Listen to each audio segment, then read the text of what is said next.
And I'd like to call to order the December 16th, 2019 Old Bridge Township Council meeting to order. Please remain standing. We'll do a pledge of allegiance, a moment of silence, and for our prayer. I pledge allegiance to the flag of the United States of America and to the republic for which it stands, one nation, under God, indivisible, with liberty and justice for all. As customary in this chamber, we stand for a moment of silence to remember those who are protecting our freedoms, both here and abroad, for our first responders, for those who have made the ultimate sacrifice. Tonight also we'd like to remember those who were killed in that horrific shooting in Jersey City. And also Mayor Henry has something he would like to add. Thank you, Council President. I would ask for a moment of silence to mark the passing of longtime Councilman Rich Green. Rich was a fierce advocate for Ward 5, and the people in Ward 5 were lucky to have him as their councilman for so long. Even a minority, he made sure things got done in Ward 5. So tonight, I ask you to please keep his family and friends in your thoughts and prayers. Thank you, Council. Thank you. Moment of silence, please.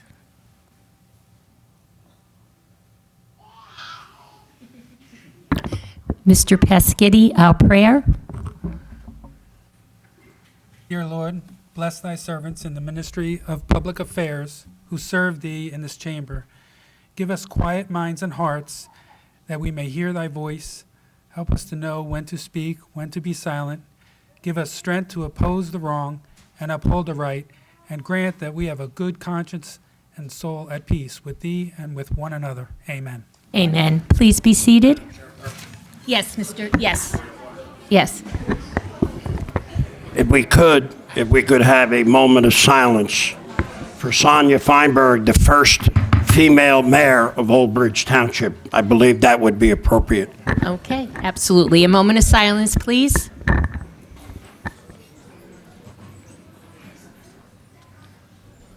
Thank you very much. Everyone, please be seated.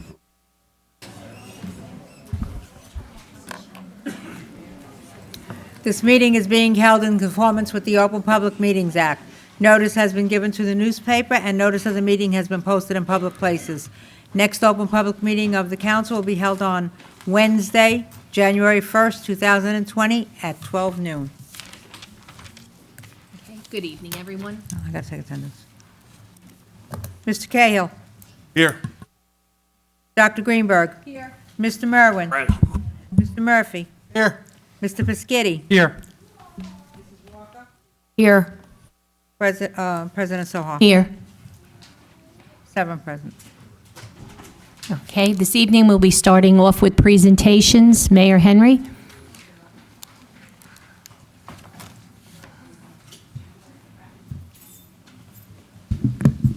Thank you, everyone. Good evening. We have some special visitors tonight at our council meeting. Last council meeting, I announced your accomplishment as an organization for hosting the Super Bowl here in Old Bridge, and for our grade 6 level contestants winning the Super Bowl. Let's give them a round of applause, and their coaches. You know, we are so very fortunate to having an organization like the Sarwood South Rebels in our town for such a long period of time. Growing up here in Old Bridge, my earliest memories, unfortunately, were playing for the Old Bridge Rams, which were your biggest competition. And believe it or not, back then we had 5 organizations in town.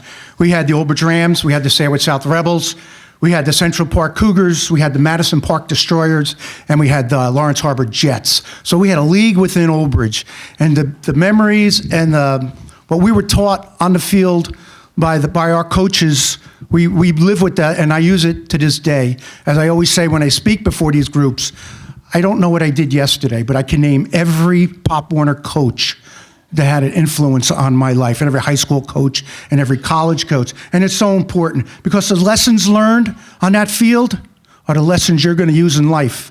I know football's taken a little bit of rap over the last couple of years with the head injuries, parents. I just want to thank you for doing the research, making educated decisions. We thank the coaches and the organizations to change the way they coach football. It is such an important part in a young man's life to play football. So I just want to thank you all for being here tonight. I'd like to call the coaches up. Coaches, please.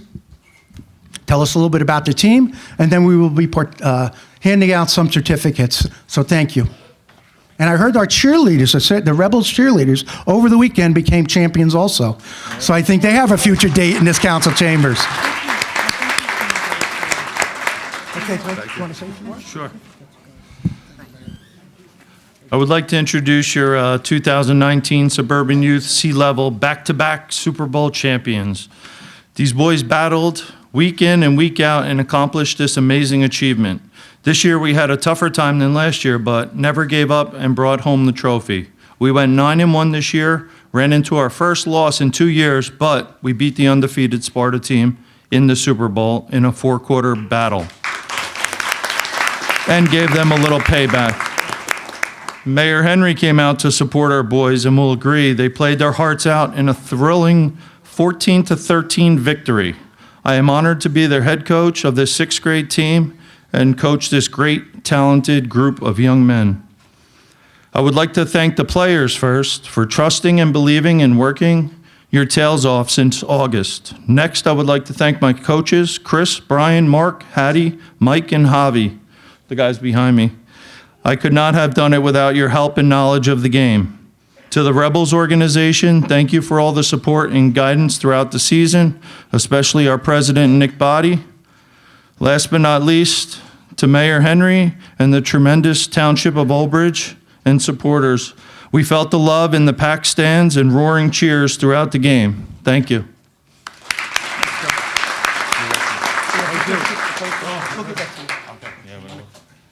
Matt, he's going to help us.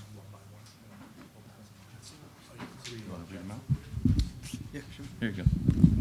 Yeah, write that down, dude. What's, here, go my one. Okay. All right, we're gonna call the kids' names. Ryan Werner.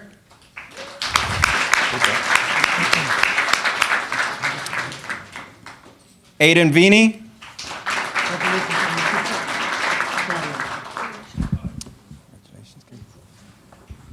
Dominic Wheeler.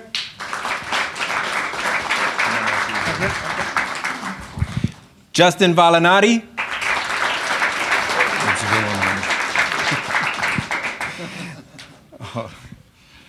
Daniel Simkowitz.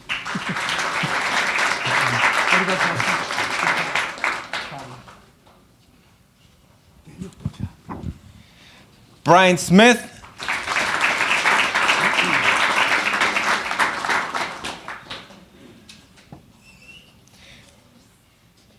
Ryan Schreck. Thank you. Thank you, Mayor. Thanks, Ryan. Tyler Ruiz.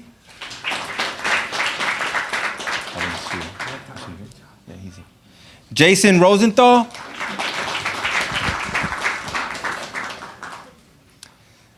Bryce Rizzo.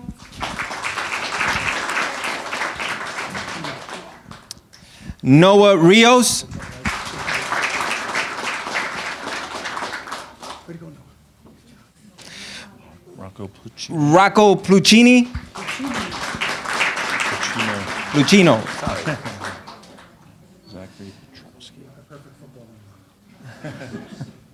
Zachary Petrosky.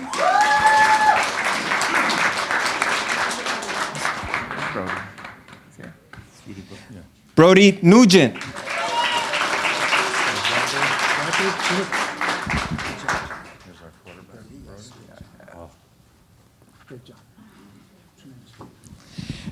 Joseph Nalawaco. I don't think he's here. Safi Mohammed.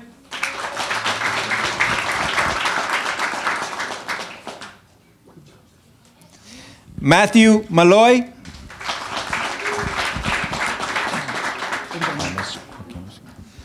Thomas Kwakowski. Michael Kavas.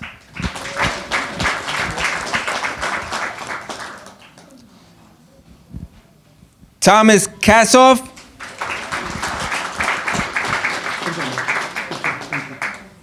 Good job, Mike. Good job, Tom. Aiden Funk.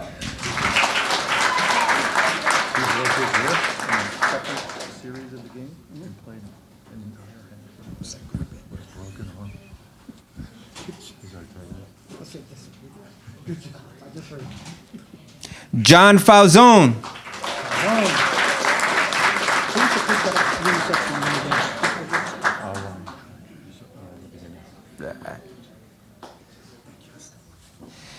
Jaden Endaz.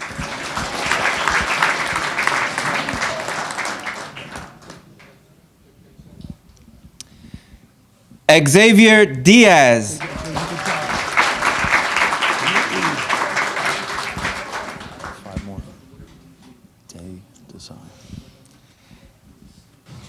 Day Desai.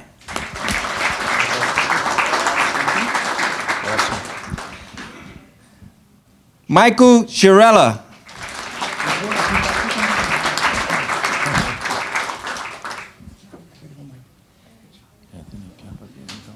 Anthony Capobianco.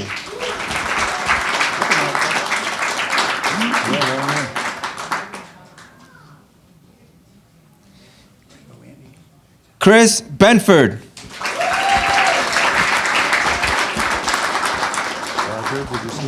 I didn't see him. Aiden Badger. Last but not least. Last, Nicholas Agostino. Know where we're going?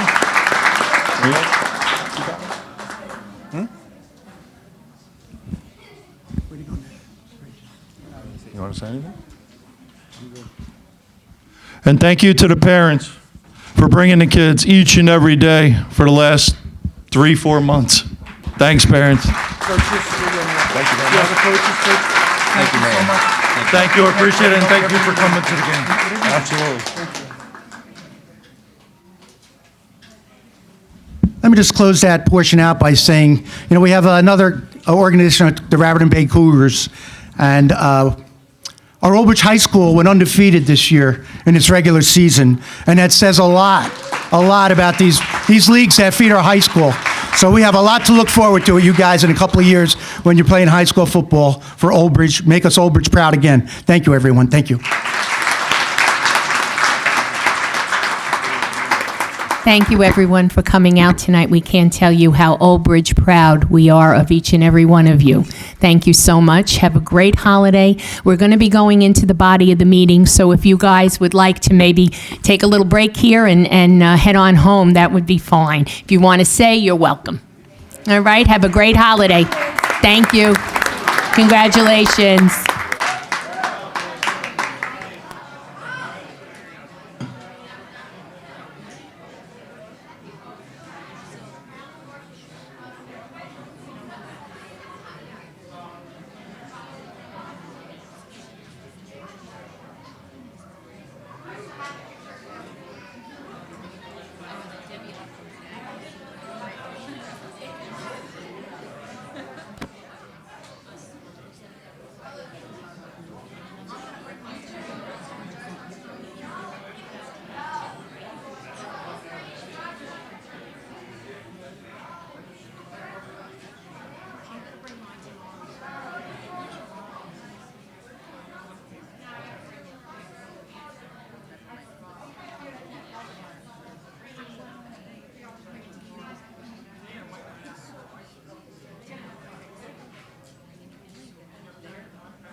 What did she lose?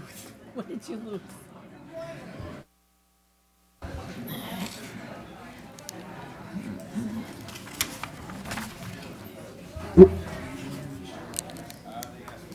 Okay.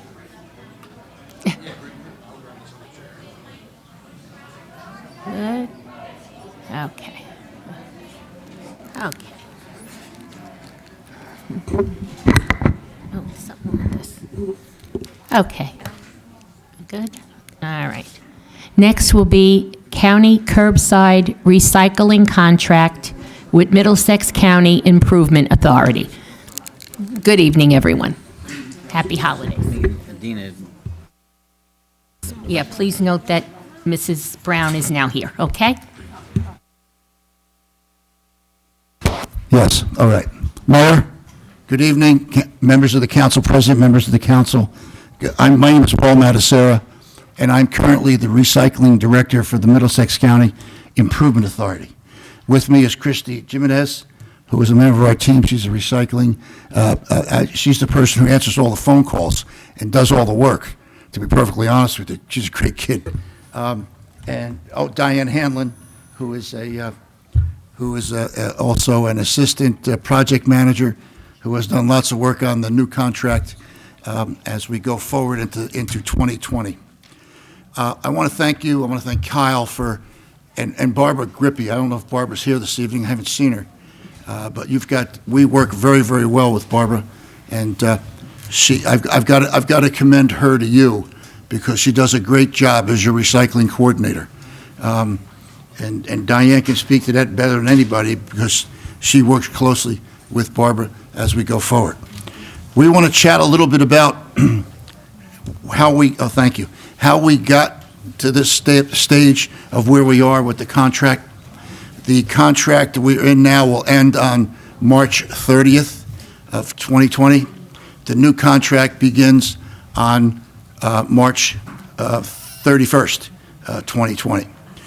The existing contractor is Solterra Waste Systems, and they are also the current contractor. They were successful in the recent bid that took place in November. Actually, the bid was in October. We awarded the bid to Solterra. The Board of Commissioners awarded the bid to Solterra in the middle of November, and we've been working with them to do some oversight and some stepping forward as to what we're going to be looking at over the course of the next 5 years. Let me get to how, when I came on board a year and a half ago, I said we need to put together a good working team because we were going to be facing a monumental change in recycling costs, and recycling efforts. A change that we've never, ever seen in the history of recycling, to the point where there was some debate whether is it still affordable to recycle. And from my perspective, I think it is, only because it's part of the environment, and the environment's worthwhile protecting. There are other people who will argue that, and because if we look at the numbers are getting very close, that it may be more inexpensive to just landfill it, which I think is a horrible thought. But this too, I believe, will turn over the course of maybe the next 5 to 10 years. It's not something that's going to happen overnight. I've been in the solid waste business since 1985. I was in a private contracting business. Through that whole tenure, and then I went to the government relations business, and I represented many solid waste collectors in their efforts to going forward, solid waste and recycling.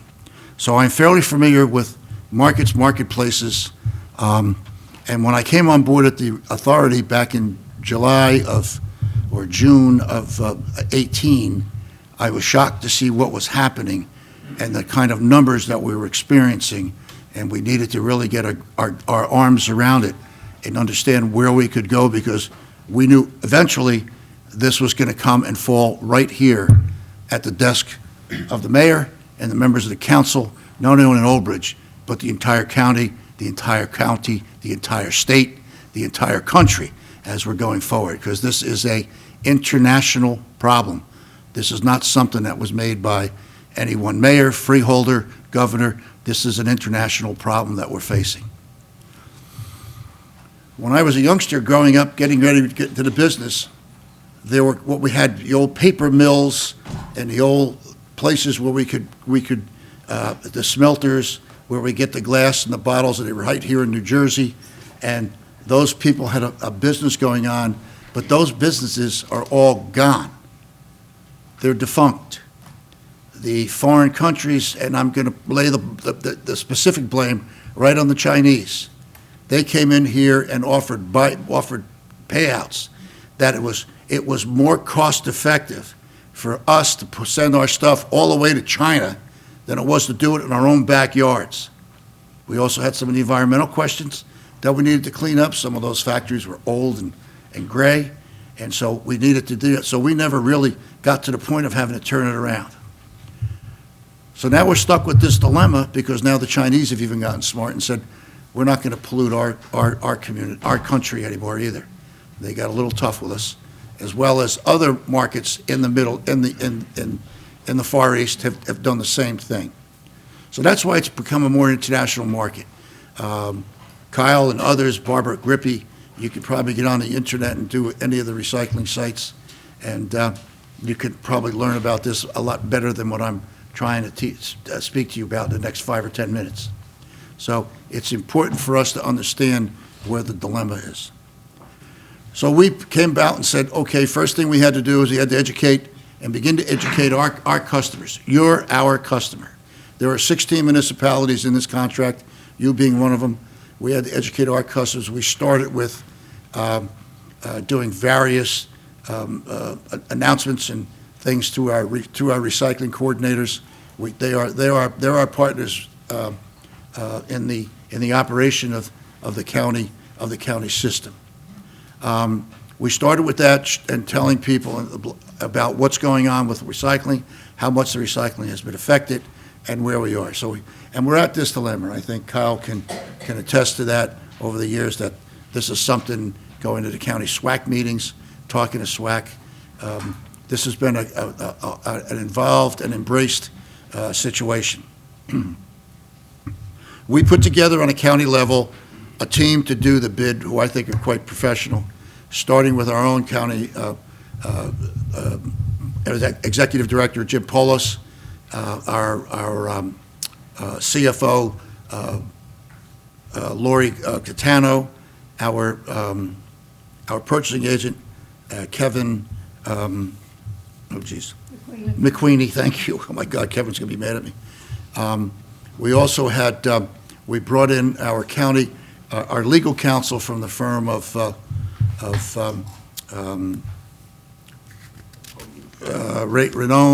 Renaud, Coughlin, and Mincello, a gal by the name of Suburban. She was our county counsel. David Samuel from CME Associates, and his late partner, who started the project but passed away right about the middle of the process. He was the gentleman who wrote the original specification for the Improvement Authority back over 10 years ago. So as we look at this program, so we had a good representative group of people who understood the document, the previous documents, and the initiatives to go forward, along with our team, which included Diane Hanlon and myself, which we put together the eventual bid spec that was bid, as I said, on October 23rd. The bids came in, we're happy to say,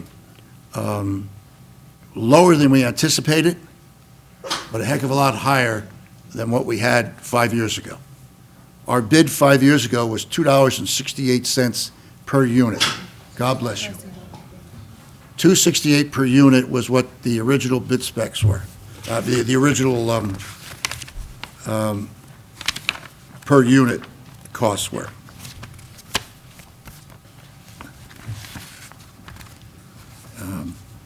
Today, the bid specs came in at $5.28 per unit, which is a considerable increase. But it was an increase that we anticipated, and yet it was an increase that we were very happy to say was a lot lower than what we thought we could get.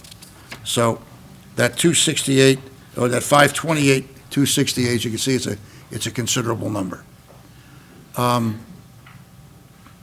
We're happy to say that last year, if I can backtrack a moment, last year Solterra came to us with proof of cost.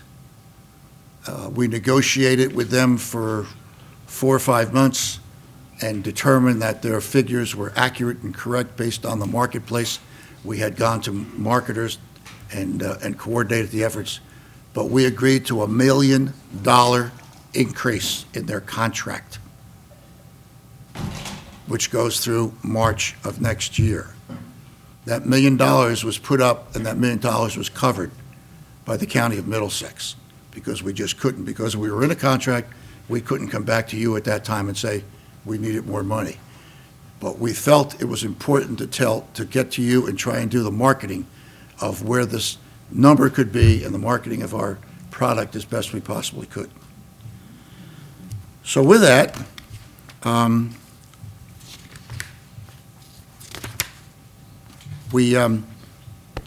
one of the things we did in the contract, in the new specifications, is we did something that was unusual in circumstances, but a lot of the competitors or the people who are doing it, because you see the way we broached this, was the authority was not going to be responsible for the material. That was going to be the contractor's responsibility. We did not want to be in the recycling or solid waste business. So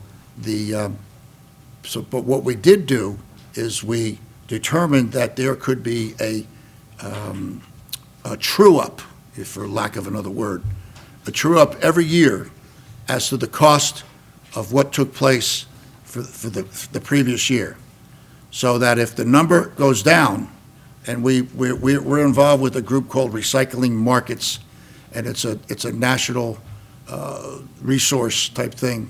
If you want to, you can look at a Recycling Markets net. You can review that for yourselves.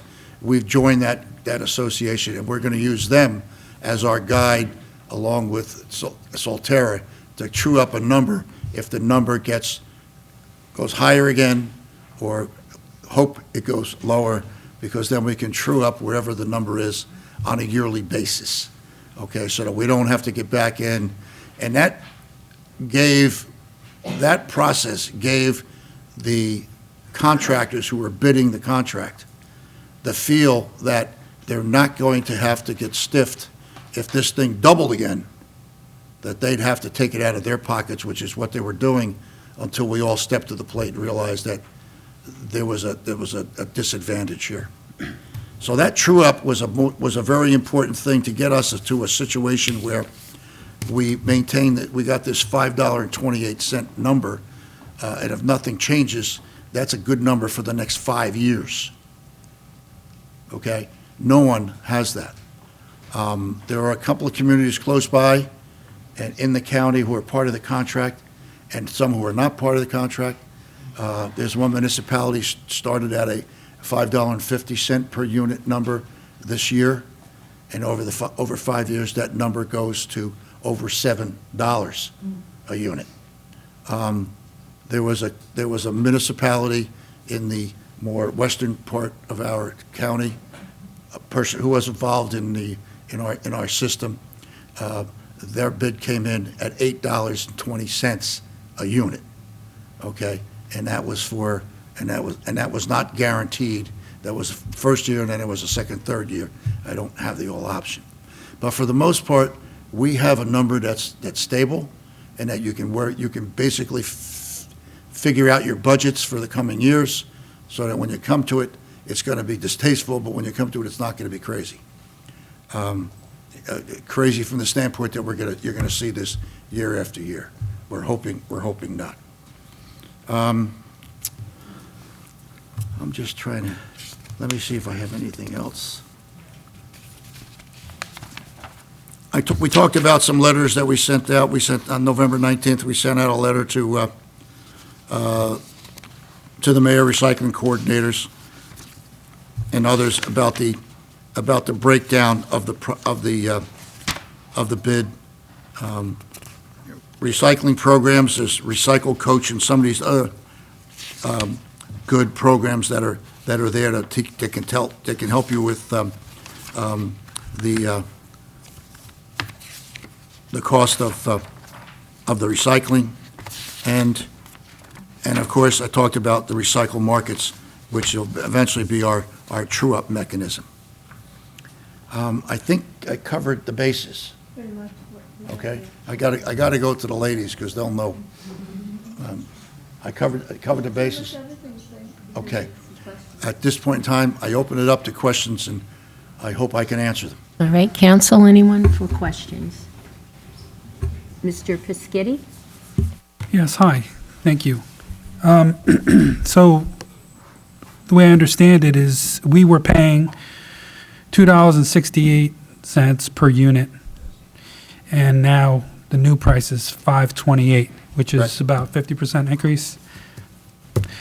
Do the arithmetic, yeah. 100, oh, it's 100%, okay, 100%, so it's double, It doubled.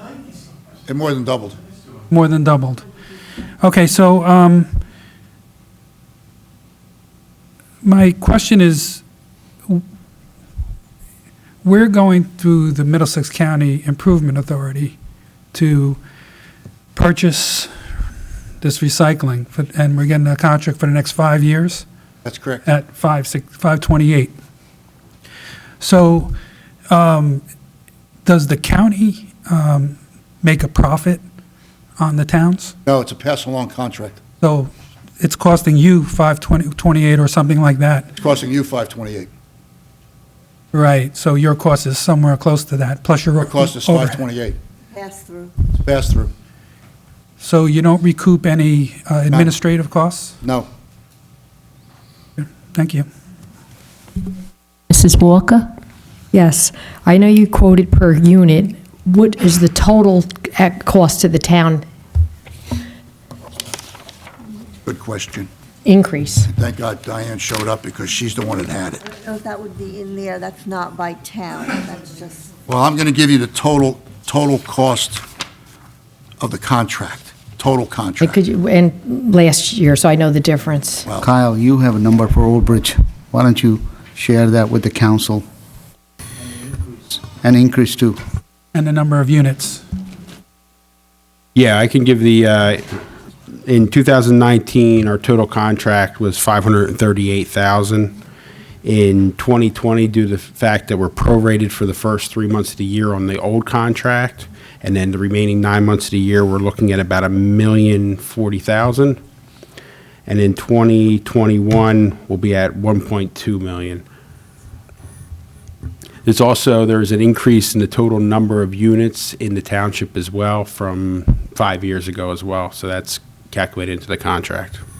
Well, that's a substantial amount of money out of our budget. We have about a $51 million budget. That's high. I have a question. All the towns in Middlesex County, there's 16 towns, are they all paying the same 528 then? Yes.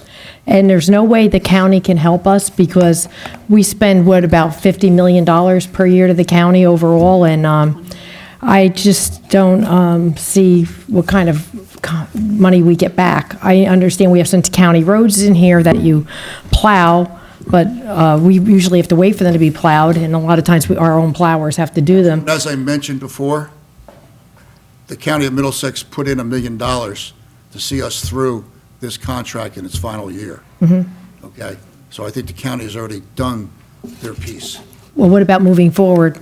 I can't answer. I mean, that's a pretty big hit for a town. I can't answer for the county on that one.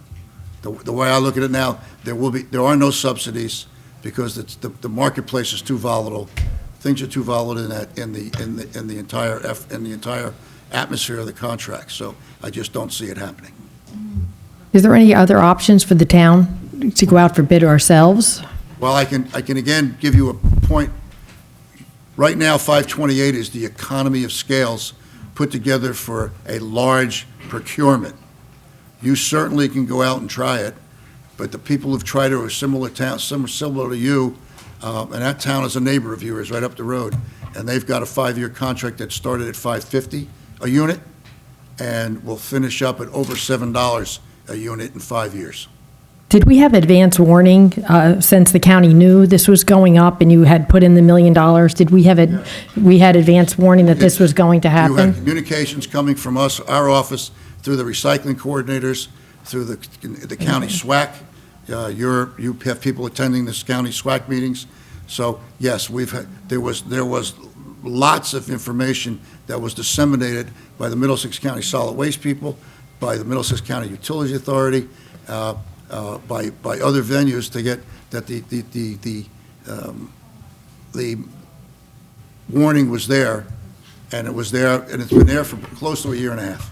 I think something's going to have to be done. Maybe towns have to get together and come up with a plan, because even on smaller towns, this is going to be a big hurting for their budget. That's an awful lot of money. Well, we did it. We put together 16 municipalities, and there's 2 other municipalities that have begun talking to me already who are not part of the 16, our contracted 16, who are looking at numbers, and particularly going to go out to bid themselves, and they're saying the way they're looking at numbers, they probably will join this program when their contracts expire toward the beginning and middle of next year. Will that help reduce our costs, the more people that we get into it? As we said before, Councilwoman, it's a pass-through. I just thought maybe if more people came in, they would give a lower amount. I wish they could, but it's a pass-through. It's based on the per unit, the pickup per unit, and it's hard to think, but it's a pass-through that we've put through. No one's making any money on this, except the contractor obviously is going to make some money because he's not in business for nothing. Yes. Are you through? Mrs. Walker. Okay. Yes, Mr. Cahill. So I'm not sure if, maybe I didn't hear it, but I'm not exactly sure what the rationale was behind the increase. Is it labor costs? Is it fuel? Is it the cost to process? Is it all the above? It's somewhat as across. It's not labor costs. It's not fuel. Those are all part of an increase. No question about it. The majority of this increase is the cost of disposing of the material safely. Simple as that. It's the process. It's the cost of disposing of the recycled product. Okay, so what other companies bid, and how close were the bids in approximation There were to? 2 other companies that took out specs, asked a lot of questions over our bid process, and Solterra was the only one who came forward with a final bid. Solterra was the only one that came back with a bid. That's correct. Okay, so they kind of set their own price, basically. Well, not really, because there were One bid sounds like, They set a price, yeah. but they set a price, and there was no reason for us to look at anything different when the bid came in. So it's not something, because we looked at it and said this was responsible and within reason from what we knew and what we were expecting. So the other companies didn't want to do it, and I'll tell you why they didn't want to do it. Number one, they wanted us to control the recycling. I wasn't going in and controlling the recycling market. I wanted no part of it because it was too volatile. When you say control, I'm not sure I understand what you mean. What do you mean by that? They wanted the Middlesex County Improvement Authority under contract to become responsible for the recycled material collected. Okay. We did not want to be in the recycling business. So, and that was one of the main things that probably pushed the cost up, because they wanted us to be responsible. We did not want to be responsible. Some of them shied away from that. I know for a fact that that's one of the reasons they shied away from it. They wanted to give us the responsibility, and we didn't want it. Okay, thank you. Yes, my question is, when do we have to know this by? Like, when do we have to vote on this? Like, when does our contract end with you? The contract ends March 30th, and we will be sending out a renewal soon. We had to wait for us. Our contract is in the process of being signed by Solterra. Once that is signed, we will get a contract out to you, and if you're interested, it's renewable March 31st. But I agree with Mrs. Walker here. 60% of our taxes now goes to the school, 20 to you and 20 to us. And we're right on the edge. There's no way we're going to be able to increase hardly anything. Have you looked other places? Or? I mean, is this the MCIA? Yes? Okay, I have a big problem with them because I was on one of the committees, but I'm not going to get into that tonight. But I feel that maybe we should talk to the other towns, get together, and see if we can find something. I'm getting the impression that's the only place you went. And that's what MCI did to us. No, it's not. I'm sorry, go ahead, Diane. No, it was an open bid. It was posted to anybody that was. I actually went out and talked to 2 of the major haulers, pre-bid, to monitor their interest, and there was interest there. And I can tell you what they said to us when they didn't come in and bid was the fact that they did not want to be responsible for the recycled product. So this contractor is willing to give up all of us, the whole county? When these things happen in I don't understand towns, your question, give up, what if all of us decided, no, we're not going to pay that? I mean, we usually rebid it when everything comes too If that's much. the case, then he has to, if there isn't a bidder left if there is no town left in the program, which I doubt highly, because the numbers that are out there publicly, what we've seen from 3 or 4 other communities that did it on their own, the numbers are higher. They're higher than what we have right now, and they're going to increase yearly, and they're going to continue to be higher than right now. I don't invite you to go out and bid. If you want to spend the money to do it, that's kind of ludicrous. I'm just saying, I don't know if we can survive on that as a town. I understand your dilemma. I sat in your position. I'm a former mayor. I understand the cost of, my costs back in those days were insurance costs that were going astronomical. And we started the Middlesex County Joint Insurance Fund. That helped to bring down from commercial insurers. Problem here is insurance and recycling garbage, dealing with the foreign country like China and some of the other Eastern Europe, the Mideast collection, it's a little bit different. Okay, that's about all I have. I guess we're going to have to talk to Amatu. I just don't like that all of us, we just find out now that in March we have to change everything. That's my problem. I sent out several letters to both the mayor. To the council? To the mayor. Microphone, Please give her the mic so we can hear. and make sure it's on. Yeah, ladies. we've sent out letters to the recycling coordinators and Is it on? to the mayor and to the VA, the administrators. All right.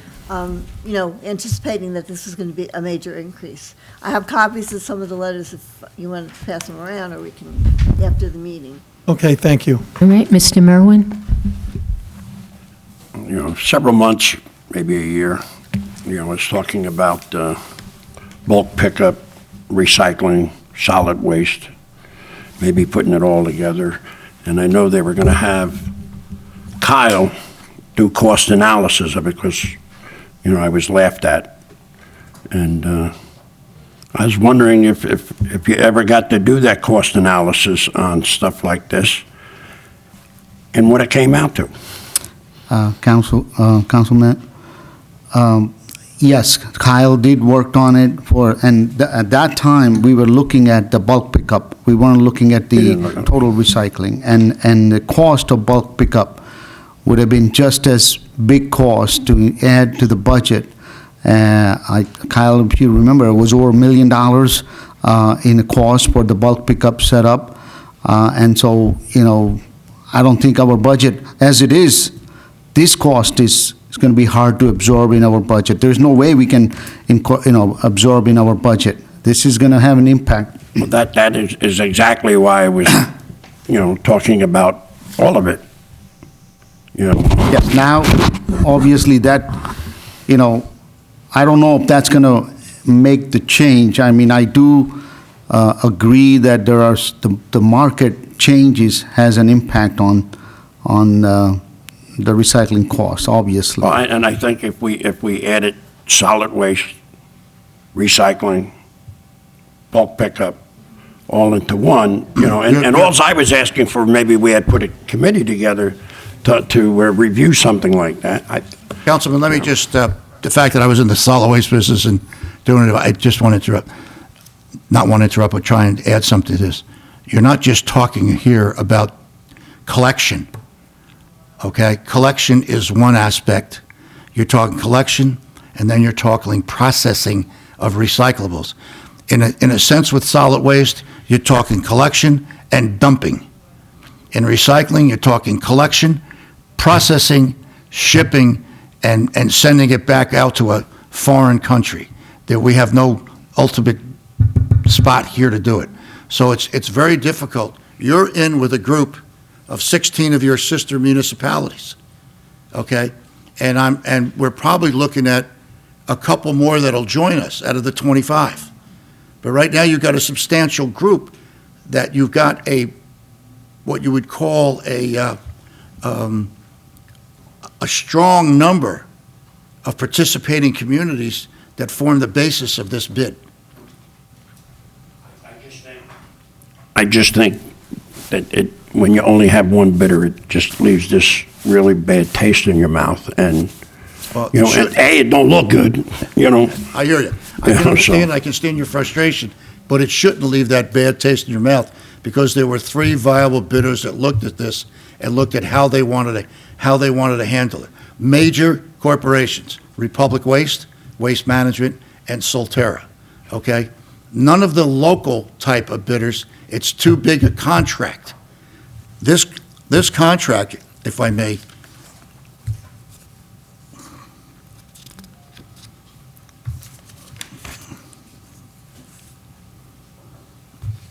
this contract alone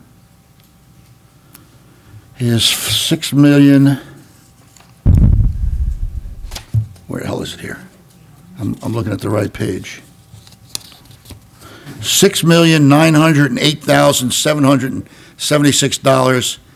$6,908,776.32. The total. Right. No, your collection. So it's $6,908,776. That includes all of the breakdown.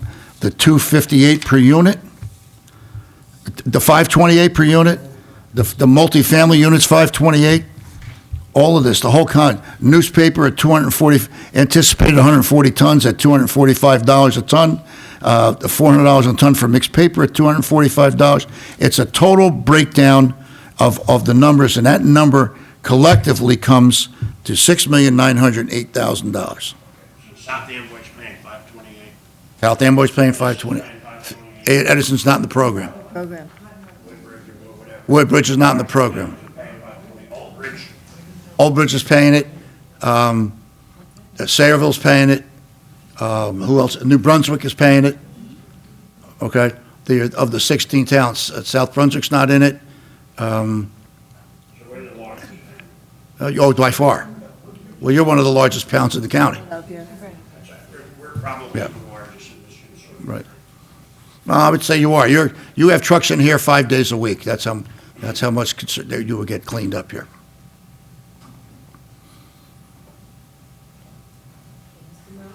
Are you through? Yeah, Okay. Dr. Council Green? President, I want, The council finished. okay. So I have some questions. So you're saying 16 of the towns in the county have joined to this. Are under contract, yes. Are you familiar with what, for example, you said Edison's not joining. What are they doing? They're doing their own collection, and they're a large enough town, I assume, to do their own collection, and they're finding marketplaces and absorbing the markets on their own. Woodbridge is doing the same thing. They've got large labor forces that they're protecting also. They don't want to go private in something like this. They'd have to lay off a great number of people. Okay, and just as Councilwoman Walker said, we give millions of dollars, tax dollars, to the county. Yes. Okay. So for the amount that we get back, whether it's for the roads that you do or anything, I think there's an inequity there, that we Well, don't get back the amount of You that have we to put understand in. one thing. We're the authority, and all we run here is the collection contract. Okay? So the millions of dollars that you're giving back to the county is to run other county programs. And this past year, as I mentioned to you, the county came back and supported this program to the tune of $1 million to satisfy this last year, because that was the differential of the loss that the contractor was experiencing.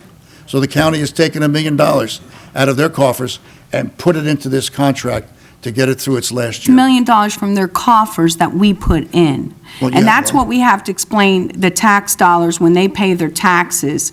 You know, when we come out and we're going to have to raise taxes, the residents need to understand this. And they're going to say, already, we give this much money to the county already, and this is what we get back. The disparity, for not just this year, go back every year.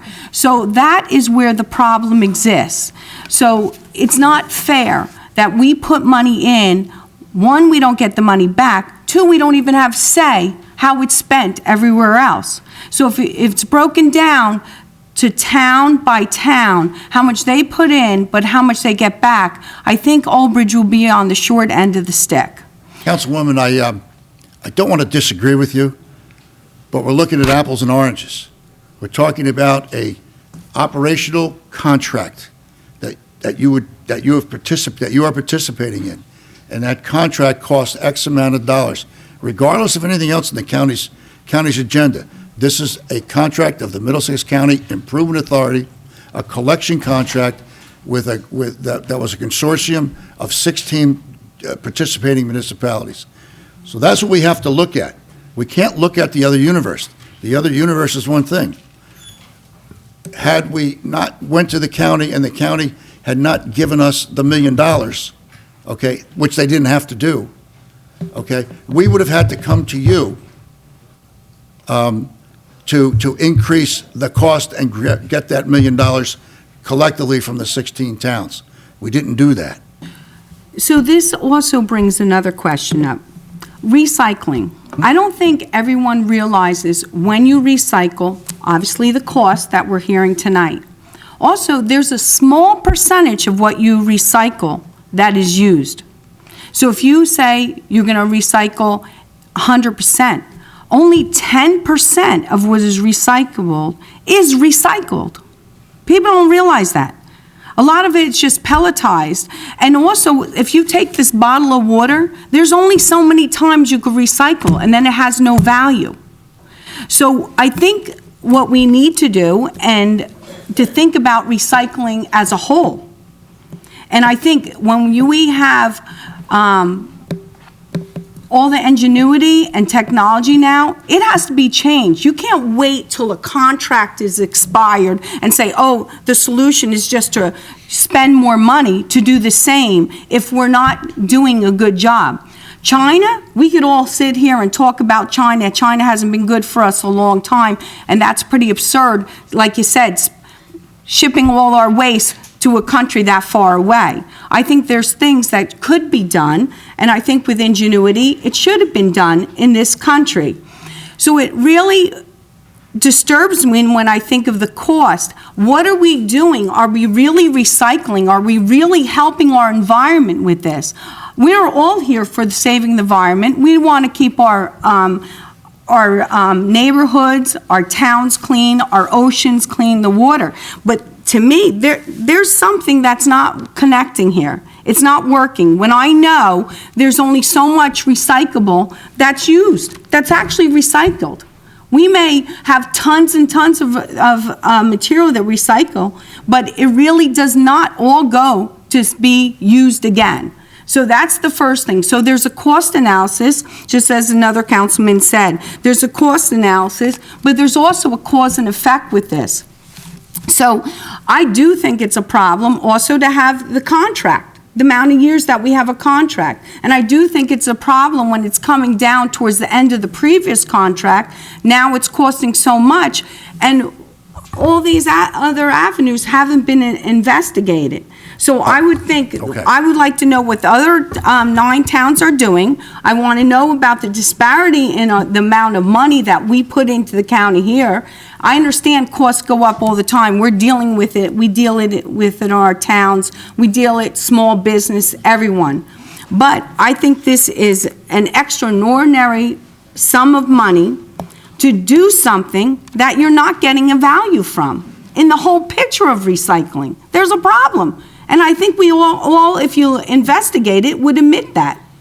It's a feel-good situation. You're making a point, but the point that you're making is that there needs to be markets open again for recycled material. There needs to be markets that we can take those recycled materials to get recycled, and there aren't any of those markets that exist here today. It's not us, it's not the authority, it's not the county that hasn't created that. We're putting out the information and trying it. This is at a level that goes above the county, probably goes to the state, but more importantly, it becomes a federal level type of situation, because that's the kind of money and planning that will necessitate what has to happen here. This is not something that developed overnight. No. It's something that developed over the course of years, and it's not something that we can pull a bunny out of the hat and say we did we did a Frosty the Snowman. It doesn't happen, okay?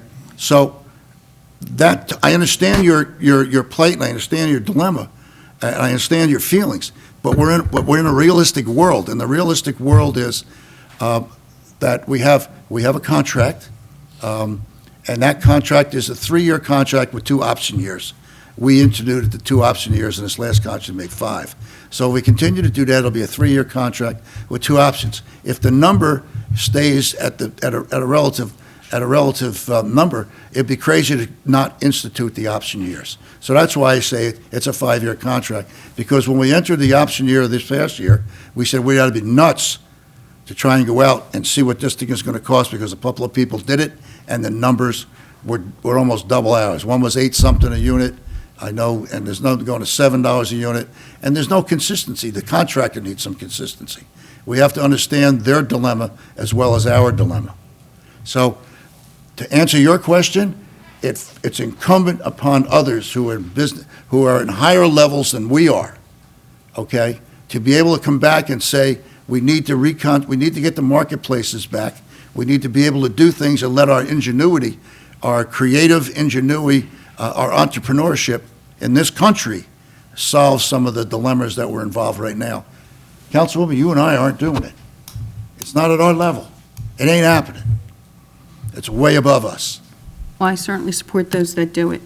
My other question to you is, if we're, and this is to my township businessman, we do this for a year, but we decide that we find some other marketplace that will do it. We don't have to be, you have a 3-year contract or 5-year contract. We don't. We can opt out? No. I think so, right?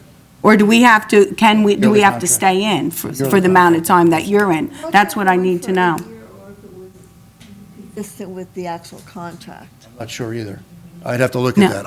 I would like to find that out. I think Diane can find that out for you. Because- I'm pretty sure if you wanted to opt out in a year, you certainly could. That's my opinion. I would like to know that as soon as we could. And I can assure you that you probably will not opt out in a year. I feel very, very confident about that statement. Well, that I you will think not then I opt would out. I would want to also reach out to the other municipalities that aren't in the contract, what they're doing, and maybe you could find a, help. Maybe you join can with merge, them. maybe you can merge in with them. That's Yeah. possible. I You don't know. We don't know, and Now, that's I've the only got reason. right now, we have to work and manage our existing contract that we have with you folks. And going forward, hopefully, it'll be another contract. You'll be Well, receiving that contract within a matter of weeks. Well, I think we have to put a public notice out to the residents of Old Bridge to let them know that the county, I understand it's a pass-through. I deal with pass-throughs on different authorities also all the time. And I understand it.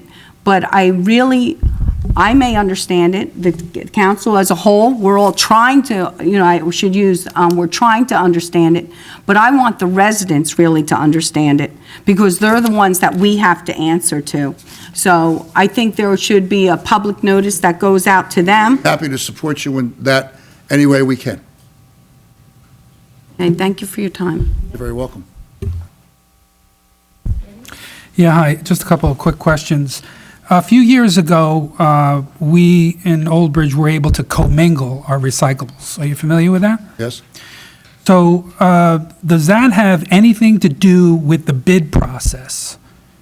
Meaning that if we weren't commingling, if we were separating our glass products, which is 100% recyclable, from the other recyclable products, there could be actually a benefit to that. Well, in your situation where we used to commingle or you segregated, you'd have a larger collection cost, because now you're going to be picking up 3 or 4 products with various different equipment and everything else. So you get the difference in collection versus what we have now. We are what is called single stream.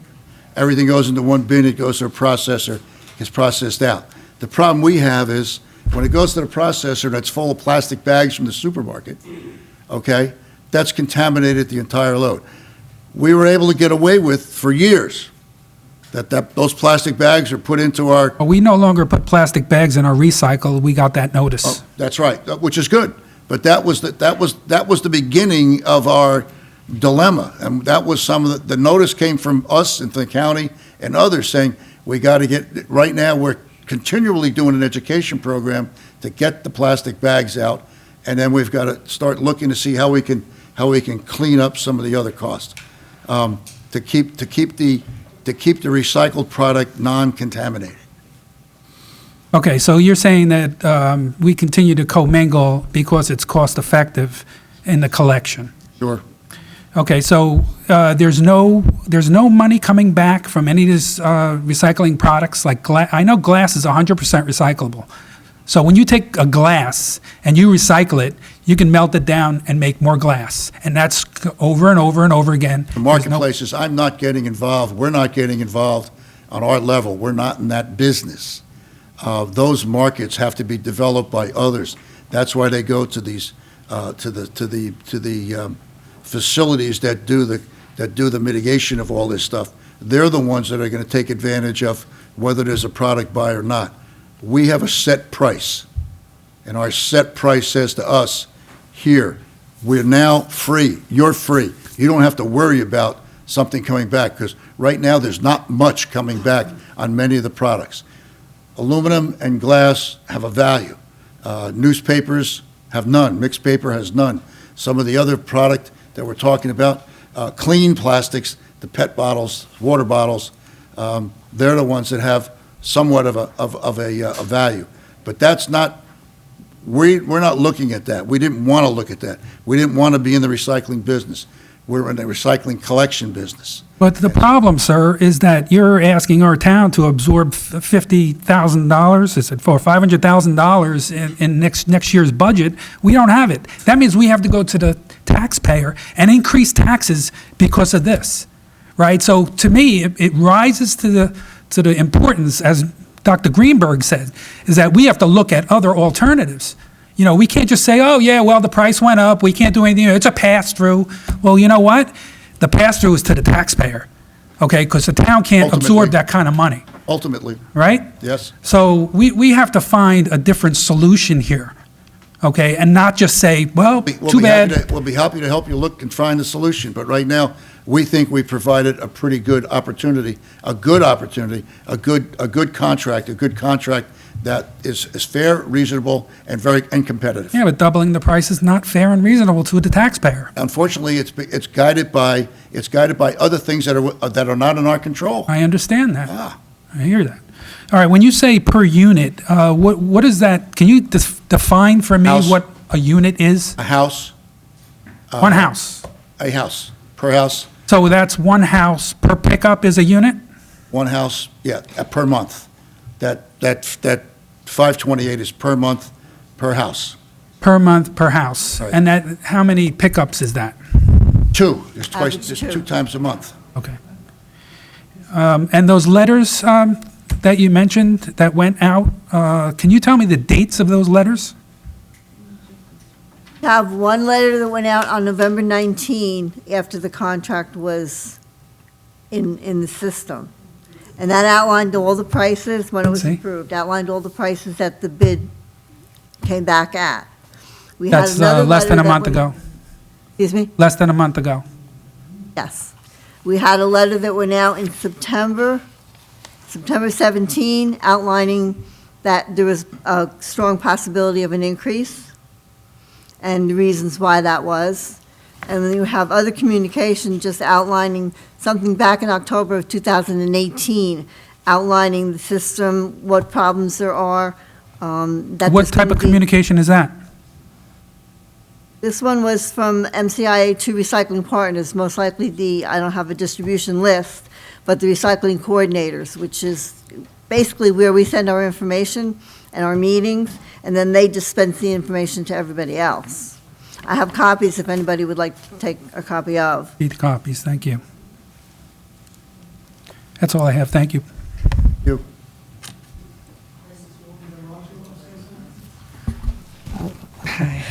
I'm upset about, I understand it's a 3-year contract with a 2-year option.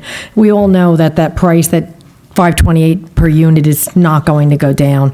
I think we have to find another way. 5 years is going to cost this town $6 million. That's a lot of money that's coming from our residents. And I think the way the society thinks is going to have to change. All these plastic bottles, we were better off when we had glass. At least the glass was recyclable. These end up in the ocean and all over the place. It's horrible. This is end up costing us so much money. We're much better off going back to the old ways, the way we used to. I remember we used to bring the cans and bottles to the stores and get money back. We used to make money as a kid. This is going to hurt our town so much. I feel since this is mandated, we send a lot of money to the state, we send a lot of money to the county. I think that they need to help us. I think on our residents and other towns that are smaller than us, it's really going to hurt them as well. I think we have to get together, the 25 towns in the county, and we have to do something. We have to fight against this. This is a lot of money, and I think we have to do something and not just take this lying down. We do not given any advance notice, and this is not fair to our residents, especially when our budget's coming up. Take exception to the fact that you're not given any advance notice. A month. We've been working, no, not a month. We've been working with your people here in the community, telling them that this situation could exist over the course of the last year and a half, okay? So this is not something that's in a void. The month is the bid.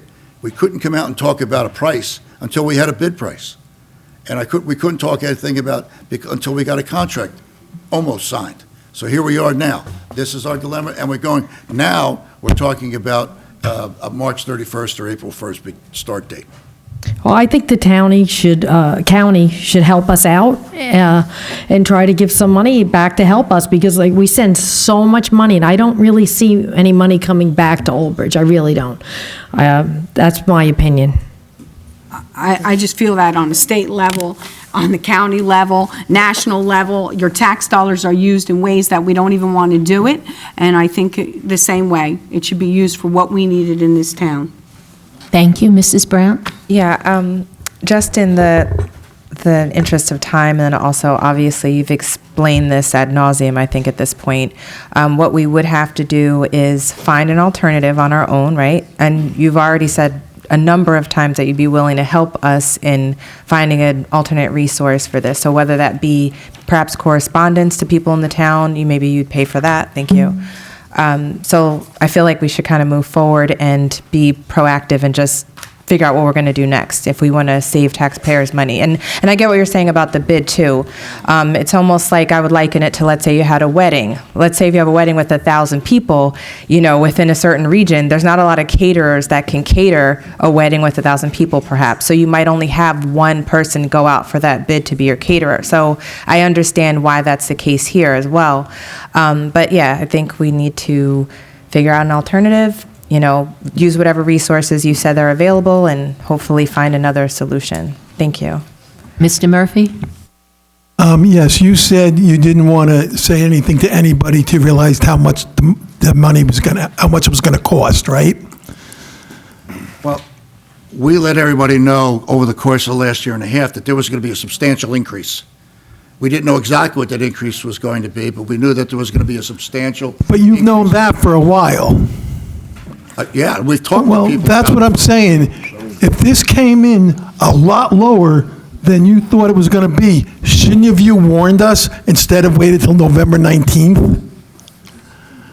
The number that we told your recycling coordinators at Middlesex County SWAC meeting, hoping that they would take it back to you, and then we drafted letters subsequent to that here was the number, and this is the number that's out there, and we will refine that number as we go forward. But that was in November. That was in November. But you thought it was going to be a lot higher before that. The bid didn't come in until October 28th. But you thought it was going to be a lot higher. Shouldn't have we been warned that we're going to have a pretty good jump here? We weren't. Okay, if you could say that. Okay. Mr. Merwin? Yeah. It's clear that we don't like the numbers, but it's also clear that the mayor's Don't either. The mayor's been knowing about this for 3 months. I live in Middlesex County too. And we don't have any outside numbers. The mayor got a letter in September telling us Letters about contain no increases, numbers. I'm going to come to the council with magic and make believe. Come on. These numbers, we been just telling found you out for a about year and a this half that it's increase. been going up. All right? Now we're going to blame everybody else in the world. Unfortunately, I would have thought maybe 3 months ago, you might have had somebody else going out, getting bids on this, or getting some prices. We don't have prices on it. So we want to blame everybody else. How do you know we weren't? How do you know we weren't? Oh, well, then why are we beating them up? I'm not beating anybody I know you're not. You are. Yeah, because I'm asking questions. Yeah, We no want to know facts. why. And he's pretty much given us pretty good answers. But I want to know why we haven't done it, why we don't have numbers from the outside, why we weren't covering our rear ends. All right? We didn't do that, but we want to blame everybody else.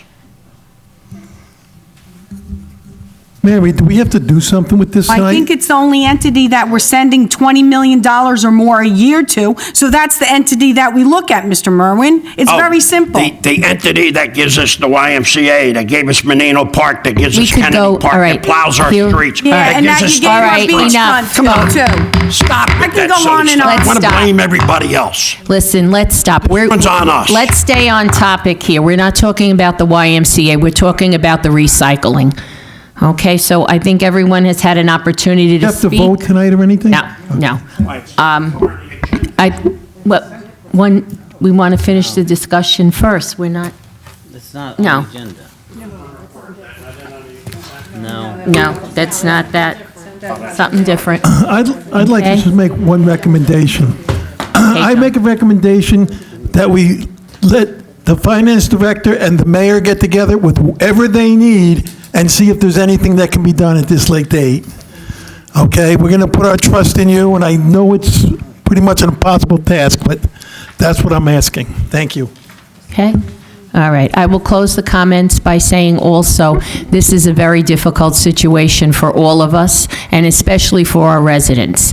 We have really, this year has been very troublesome between the state funding for our schools and now this. We're facing a real storm here.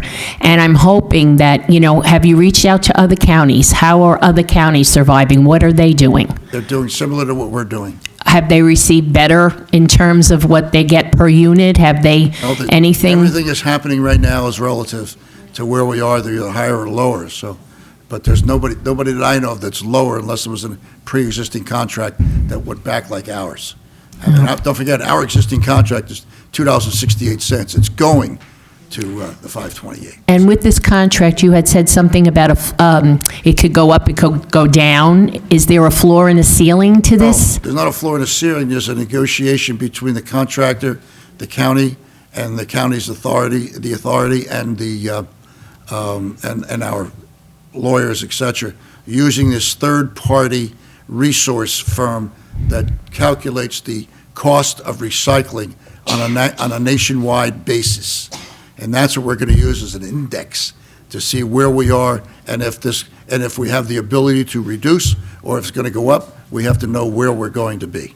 And that will be done on a yearly true-up basis. Okay. Our attorney has a question, Mark. If I could follow up a couple questions. So on this true-up, there's no floor or ceiling on the true-up. No. How much advance notice does a municipality receive if there's going to be an increase? Well, we plan on doing the true-up on the anniversary, which will be somewhere in November-ish of a year. So hopefully within our negotiations, a municipality should be able to receive a 2 to 3 month notice, because our contract starts in the end of March each year. Okay. So then We can't, so we're going to do this true-up, like I say, probably on the anniversary of our contract date with the vendor. Okay, so then the true-up for 2020, for the 2020-2021 year, Will take place in 21, 11/20. 11/20, okay? Yeah, So we'll do something that early. All right, what's the? So it's really not an entire year the All right, I first get time that. around. So, but you said the why you are using November, there's no anniversary date associated? The bid. Oh, the bid date, The bid okay. contract is, we're using that as the date we want to go forward with something. All right, and so there's no ceiling, so they'll have no idea. No, sir. You had indicated units or households. How do you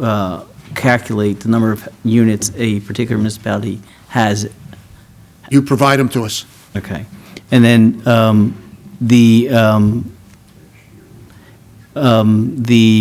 you had talked about the responsibility for the recycled materials. When you say that, just can you explain what that means as far as beyond the collection, it's actually the process of separation and then shipping? Is That that responsibility? responsibility is in the contractor's realm. It's not in the authority's realm. And so then, with respect to the particular contract, then, since it's a per unit basis, so the costs for the contract are not equally distributed amongst the participating municipalities, is that correct? I didn't follow your question. Right. So it's a per unit basis on the cost. So I just want to confirm that the cost, you have 16 participating municipalities. Right. So the cost of the contract is not equally divided amongst the municipalities. So, no. Right, so. No, it's so- depending upon the number of units the Right, so- municipality so- has. Right, so the larger number of units, so they'll be paying a larger proportion of the cost of the contract. Correct. Obviously, you've got many more units than the borough of Helmetta, okay? So Helmetta's going to pay on their proportionate rate of units, number of units. That's what I just have to ask one more question, might lead into another, so please be patient with me. I'm patient. So the thing, I was in this business, I've told you. so long when you're time ago. saying based on amount of units, so that's because the pickup at each house, is that it? So what if we had, that we bring it all to the township? We would save money then.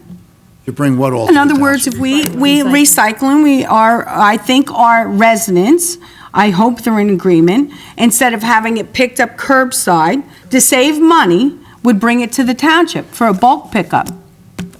How would that work out? Can you do a cost analysis for me? Or maybe one street. I know my neighbor, she's 96 and she's single. She doesn't have many recyclables. If I went and put hers in my can, and we did that, or in a neighborhood, there was one central place, a dumpster, would that save money? I really can't answer that. That's an operational question.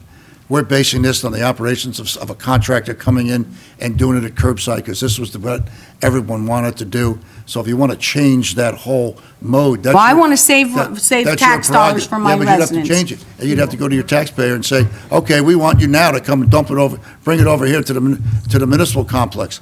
I think you might have trouble with some of your residents. I think if we said to them, Oh, so that's your good. taxes are going up this much because of this, next year this much because of this, and the next year, and the next year, and the next year, I think they'll be changing. I would certainly do it, and I would like to That know. could very well be your case, but I can't change that now, because what we have is a process, and we have a contract out there with a vendor that went through a proper bidding procedure. All right, well, thank you for coming this evening. As you can see, this is a very contentious time, and I understand. we have a lot of concerns, and I hope you bring that back up to the county and let them know how this meeting went, because we really are very frustrated with Middlesex County. Thank you. Council President, thank you very much for your time, your effort. I wish you all a very happy and Thank you very and good, much. healthy holiday season. Thank you. And a healthy new year. Happy. Thanks.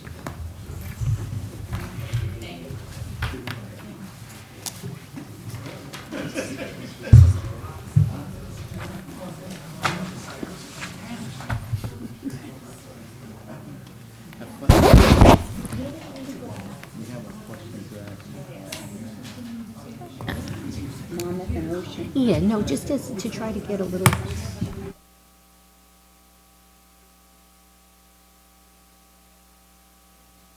Okay. All right.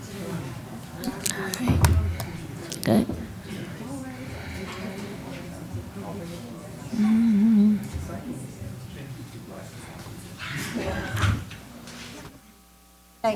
Good night. Good night. Okay. Ready? Oh, my God. Okay, next will be our bill listing. Mrs. Walker? Accounts payable, December 16th, 2019, $11,913,743. $700.43. Move it. Second. Moved by Dr. Greenberg Belli, second by Mr. Pasquini. I know. Mrs. Brown? Yes. Mr. Cahill? Yes. Dr. Greenberg? Yes. Mr. Merwin? Yes. Oh, Mr. sorry. Murphy? Yes. Mr. Piscitty? Yes. I'm sorry, Mrs. Walker? Yes. President Soha? Yes. 8 yes. Payroll, November 22nd, 2019, $991,744.39. Do I have a motion? Move it. Second. Moved by Dr. Greenberg Belli, second by Mr. Pasquini. Mrs. Brown? Yes.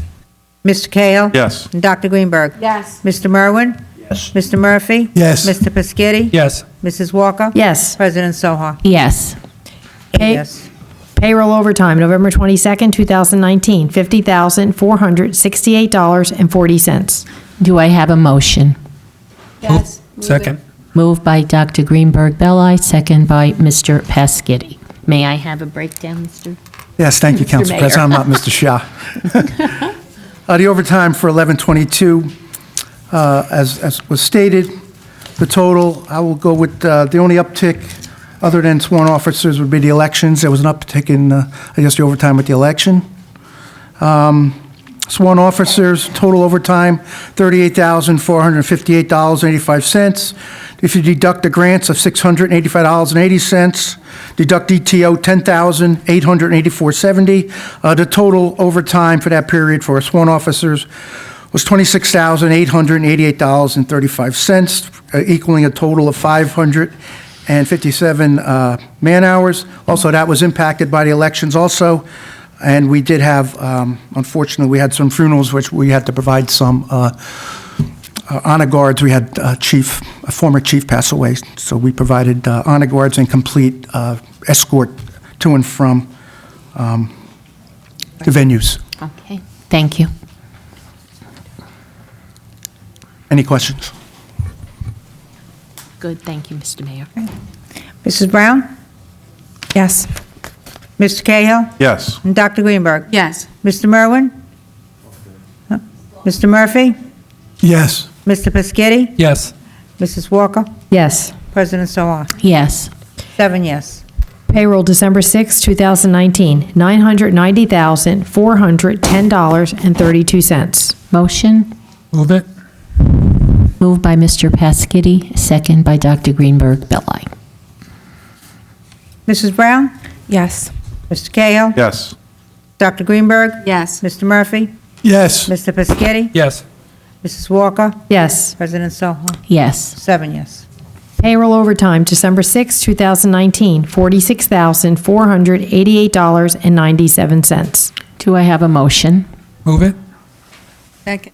Moved by Mr. Pasquini, second by Dr. Greenberg Belli, and may we have a breakout, Mr. Yes. Mayor? The payroll for December 6th, a little uptick in the Parks and Rec Department. For the holiday, we had to provide coverage at the ice arena. We had a lot of events going on, and open skating took place over that 4-day holiday period. For sworn officers, the total overtime was $35,516.18. There were no grants that period. ETO was $10,237.06, leaving a total overtime of $25,279.12 for total hours of 559.75 of an hour in overtime hours. And there was no, we did have an in-service training day for the police department, and that was included in that overtime also. Any questions? No? Okay. Mrs. Brown?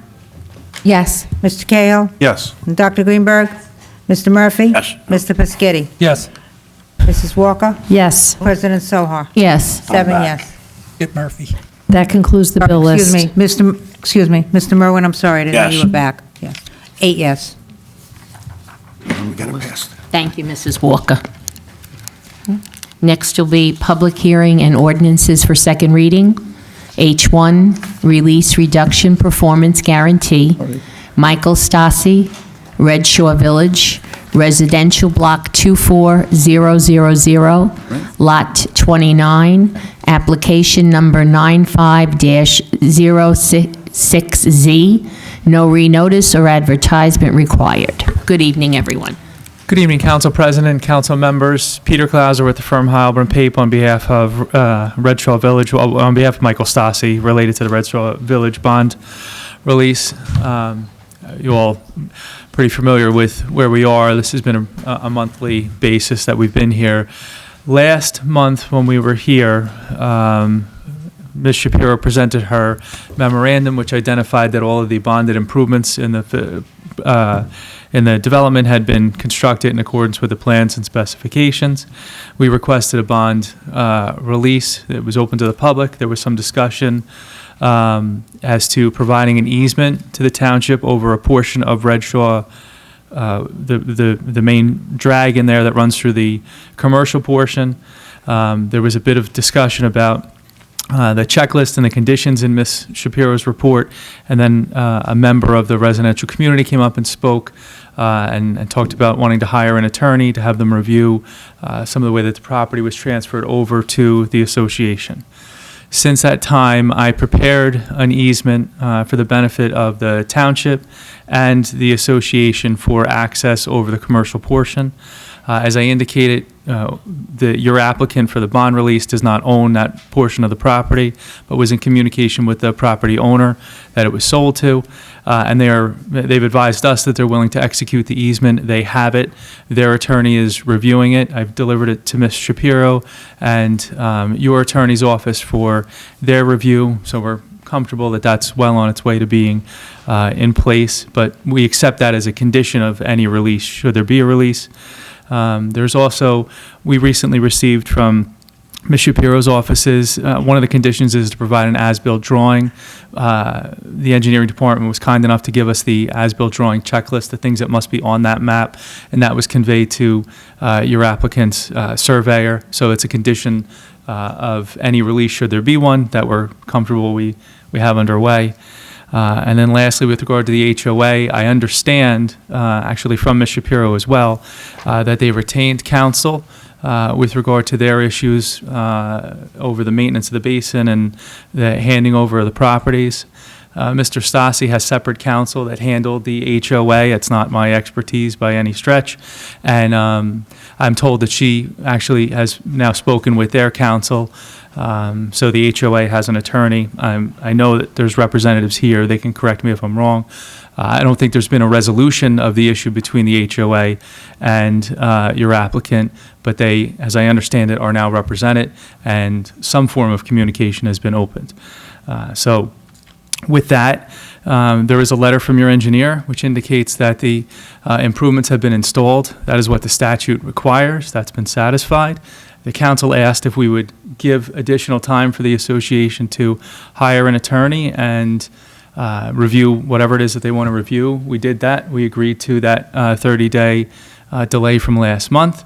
And we were asked if we could provide an easement to make sure that the township has the proper rights, and we agree to do that. We've undertaken some steps to get that completed, and that would certainly be a condition of any actual release from the clerk's office of the bond.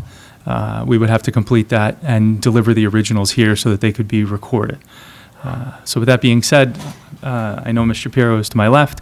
I would ask that the council open the matter to the public again and then act favorably on this request. Council President, I just want to add that Marty Miller, our inspector for the site, is actually right behind me, should the council have any questions on the bonded site improvements that were inspected by his office. I also wanted to add that, I see in the audience Ed Emanuel, the HOA president, should the council have any comments or questions of him as well. Thank you very much, Mrs. Shapiro. Okay. Now open it to the public. If anyone in the public wishes to be heard, please come forward.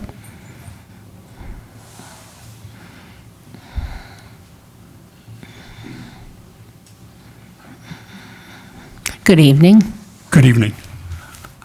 Ed Emanuel, I'm the treasurer of the Redshaw Village HOA. I do have the president with me so he can, contest that. I'm sorry? I got promoted. So he can contest that. I can speak on behalf of the HOA. I know there was some question about that last time. I can confirm that we we did retain a lawyer. We provided him all the documentation. The feedback that we received is that he agrees with our argument. I know, apologize, name? Peter. Peter, sorry. He is dealing more with regards to the actual performance bond. Our issue, as you know, is with regards to holding that performance bond due to the fact that our contention is that the developer misled the HOA in transitioning with regards to who was responsible for the expenses. So the developer, Mr. Stassi's lawyer, and our lawyer, I believe, actually contacted today for the first time through a call.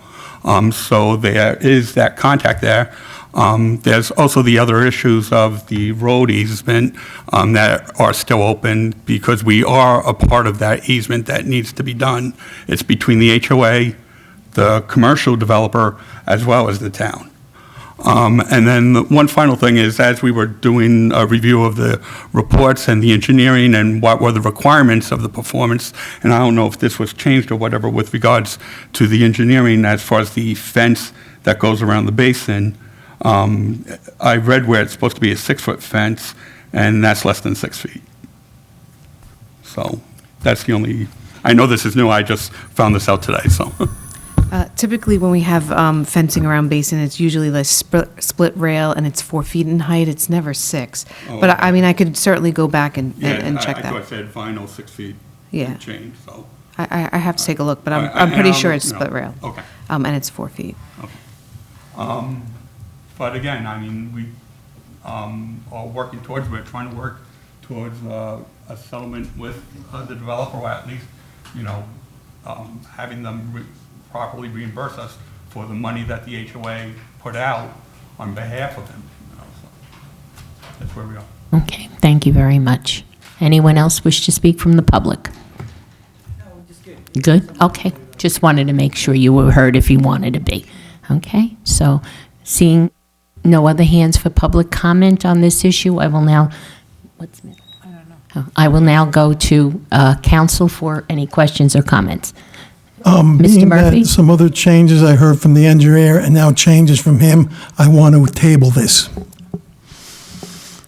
I'm sorry, Make a what motion. what were the changes? Just so I know what Make a what we think is. motion, John. She said she sent you a list of them. I'd like to table this matter at this point. I'm sorry, there was no additional punch list. All of the items are complete. Second it. Okay. Make a motion, John. Yes, I made a motion. Second? Second. Roll call.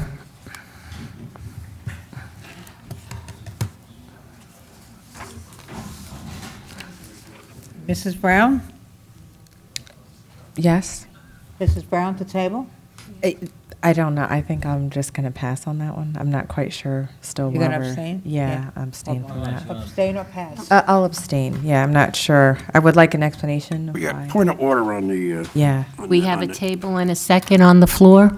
Okay. Mr. Cahill? No. on a point of order? No. Dr. Greenberg? Yes, to table. Mr. Merwin? No. Mr. Murphy? Yes. Mr. Pescetti? Yes. Mrs. Walker? Yes. President Sohar? Yes. 5 yes to table, 2 no, and 1 abstention. So to be clear, the council's vote this evening was to take no action under the statute. Yes. Okay. Thank you very much. Thank you.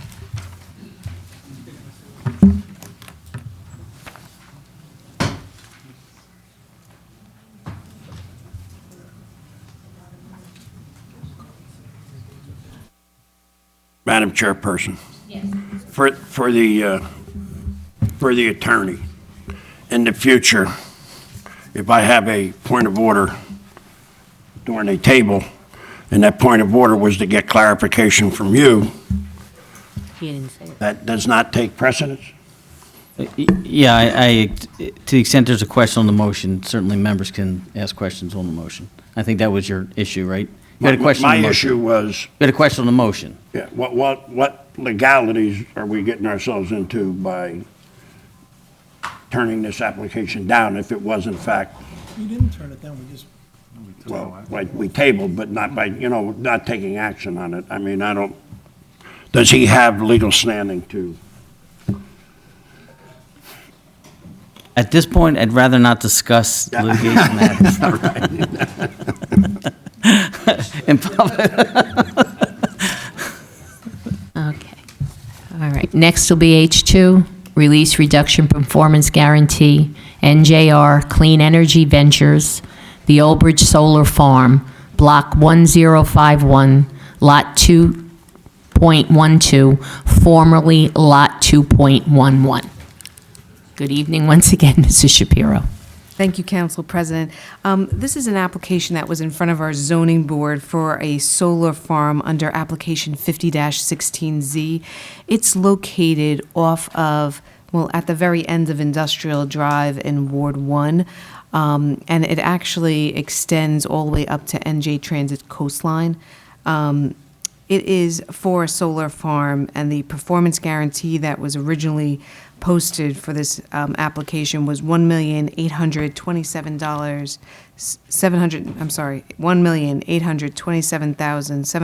$1,827,768, of which the applicant is asking for release tonight. There were no previous bond reductions on here. The applicant has completed all bonded site improvements. I know that on Friday, our township clerk had sent us a letter from an adjacent property owner, which happened to be a church, who had some issues with the applicant being released. But as of today, we have gotten a letter from the property owner stating that everything was good, and they have no objections to the release. Just for the record, anything that the neighboring property was objecting on was something that that property owner and the applicant had worked out together. It was nothing that was bonded, but nonetheless, it's good to hear that, the neighbors had worked it out. And there's documentation that I believe Ms. Ward had put in everybody's packet, or a copy at least. No, she made copies for everyone Yep. also here on the dais. Okay, Yes. so everybody Thank you, has a Stella. copy of that. With that said, Rakesh Darji from Environmental Resolution was our consultant on the project that did the inspection for the site. He was not available, but he has been in constant communication with me Friday, today, actually even over the weekend. So he has no objections to the bond being released as well. He just couldn't make it tonight due to a scheduling conflict. Thank you very much. Is there anyone in the public who wishes to be heard? Yeah, that's what I'm. They are supposed to be here. Okay. James Perry, I believe, is the attorney. I know he had a conflict, but somebody was coming in his place. Well, is someone here to represent? Is anybody here for Old Bridge Solar Old Bridge Farm? Solar? Anyone? Motion to table. Yeah. Okay, we have a motion to Second. table, second by Mrs. Walker. Yep.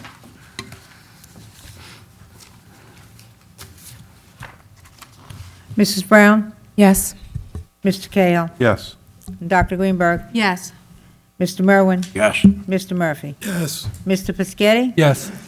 Mrs. Walker? Yes. President Soha? Yes. Does this have to be noticed again? 8 yes to table. Notice again? I'll notice that it was tabled, and they'll have to ask for another date. Yeah, in case there's anybody that's, wants to come. Okay, thank you, Mrs. Shapiro.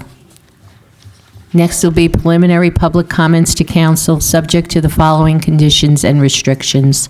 During the preliminary public portion of the meeting, any person may address the Township Council on any subject matter for a maximum period of 5 minutes. Any such person desiring to speak during the preliminary public portion shall first sign a list maintained by the Township Clerk for such purpose. Comments during the preliminary public comment portion of the meeting shall not encompass second reading ordinances or any other matter for which comment or a public hearing is to occur at the meeting. Ellen Rosencrantz?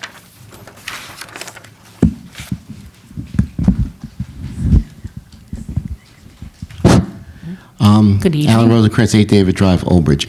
Tonight is Councilman Cahill's last meeting, and I just wanted to come up and attend it and say a few words. When I served on the council with Brian, he was always well-prepared, ran some council meetings as president for really 4 years, 2 of which I was on the council.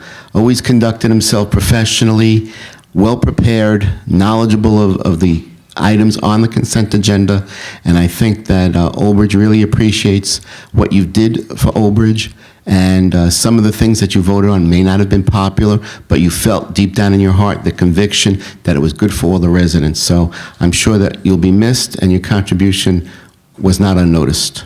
Thank you.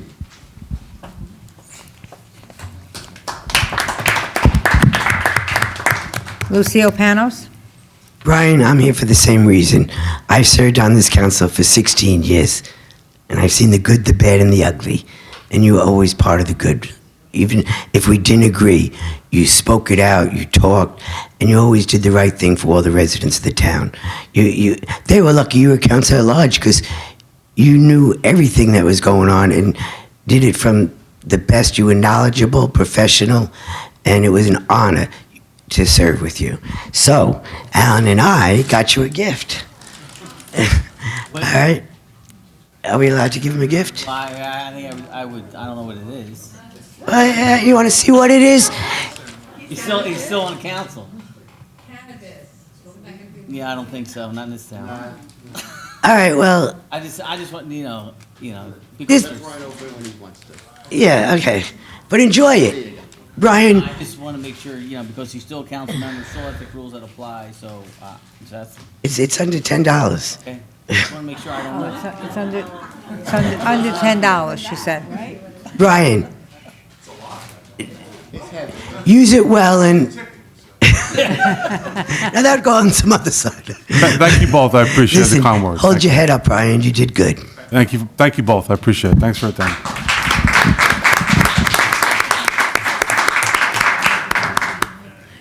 Roseanne Andrews?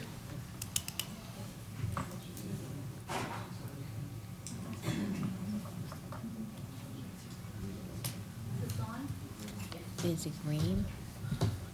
Roseanne Andrews, 7209 Falston Circle, Old Bridge. I'm here to set a record straight about an incident that happened after the September 23rd meeting. I was unable to address it at the October 21st meeting. I was ill. I was here on the December 2nd meeting. Councilwoman Adina Brown was not at the meeting. Mrs. Brown, no one accosted you after the September 23rd meeting. I was walking out of the meeting with my friend. You walked past me, you turned around, took a few steps, and approached my friend and said to her, "You like shaming people." You started the conversation with her. I backed up towards the vending machines. I heard snippets of the back and forth between both of you. Mrs. Brown, this is the truth. You know it. I know it. I was there, and at no time did any gentleman point an umbrella at you. Mrs. Brown, I've attended these meetings and watched them on TV for years. Never once have I seen you treated with anything but respect. Not one man on this council has ever said a harsh word to you, told you to shut up, or called you a liar. Not one woman on this council ever talked to you in a disrespectful tone or rolled their eyes. You play the victim card. Anyone that doesn't believe this can watch any of those meetings on YouTube, and you'll see it for yourself. The other women on this board have been treated so disrespectfully that you shouldn't have one iota of a complaint. I wonder how you would handle the situation if your home was being stalked by a male council member and had accusations unfounded and slanderous thrown at you. I'm going to read you remarks that you made October 22nd, 2018, at a council meeting. You can watch yourself saying it. It starts at about 40. These are your words. I am actually very happy that our agenda for this evening is very short. I don't want to prolong this comment section. However, I have to say that I am personally getting a little ticked off with the back and forth, and while I am sure Mrs. Greenberg feels that what she is saying is positive, I think that any personal issues should not be brought here. So just as excuse me, I'm a little nervous, I'm a little frustrated. Just as she decided to bring up personal things that happened, she could have also had that conversation behind closed doors and not brought them here. I feel like even doing that is a bit disrespectful to everyone here because we are here to handle business, and if there is personal vendetta issues, past issues that I wasn't here for, I think that people have each other's phone numbers, they should call each other and discuss it then. I personally don't want to sit here and hear people dredge up things happened when they feel that was looked upon, or if their personal information was looked upon. There is a time and place for that. That being said, I hope that we can stop doing this, saying what someone did last week or what they think someone looked up, and we just call each other, please call or text or email, because I have done that if I need to. And so this is what I have to say. Mrs. Brown, obviously, you don't seem to take your own advice. With all due respect, do not approach me unless there are multiple cameras in the area with both audio and visual, because I will not acknowledge you. And I can assure you, I did this on my own. Nobody tells me what to do. You don't know me, dear. So don't even address it. Okay? No, but this is, this is You her ticked portion, me off and when then you told you'll the have your story comment. about what happened that day. And I'd be frustrated if this was unsaid. I'm very sorry. I know what I saw. I was right there. You know it. I know it. You will in council comment. Nina Jackowitz? Nina? Sure. So I wasn't going to come up and speak this. Nina Jackowitz, 203 West Greystone Road, neighbor to the mayor over there. So to the comment that you don't know what the freeholders give us, I just was sitting back there.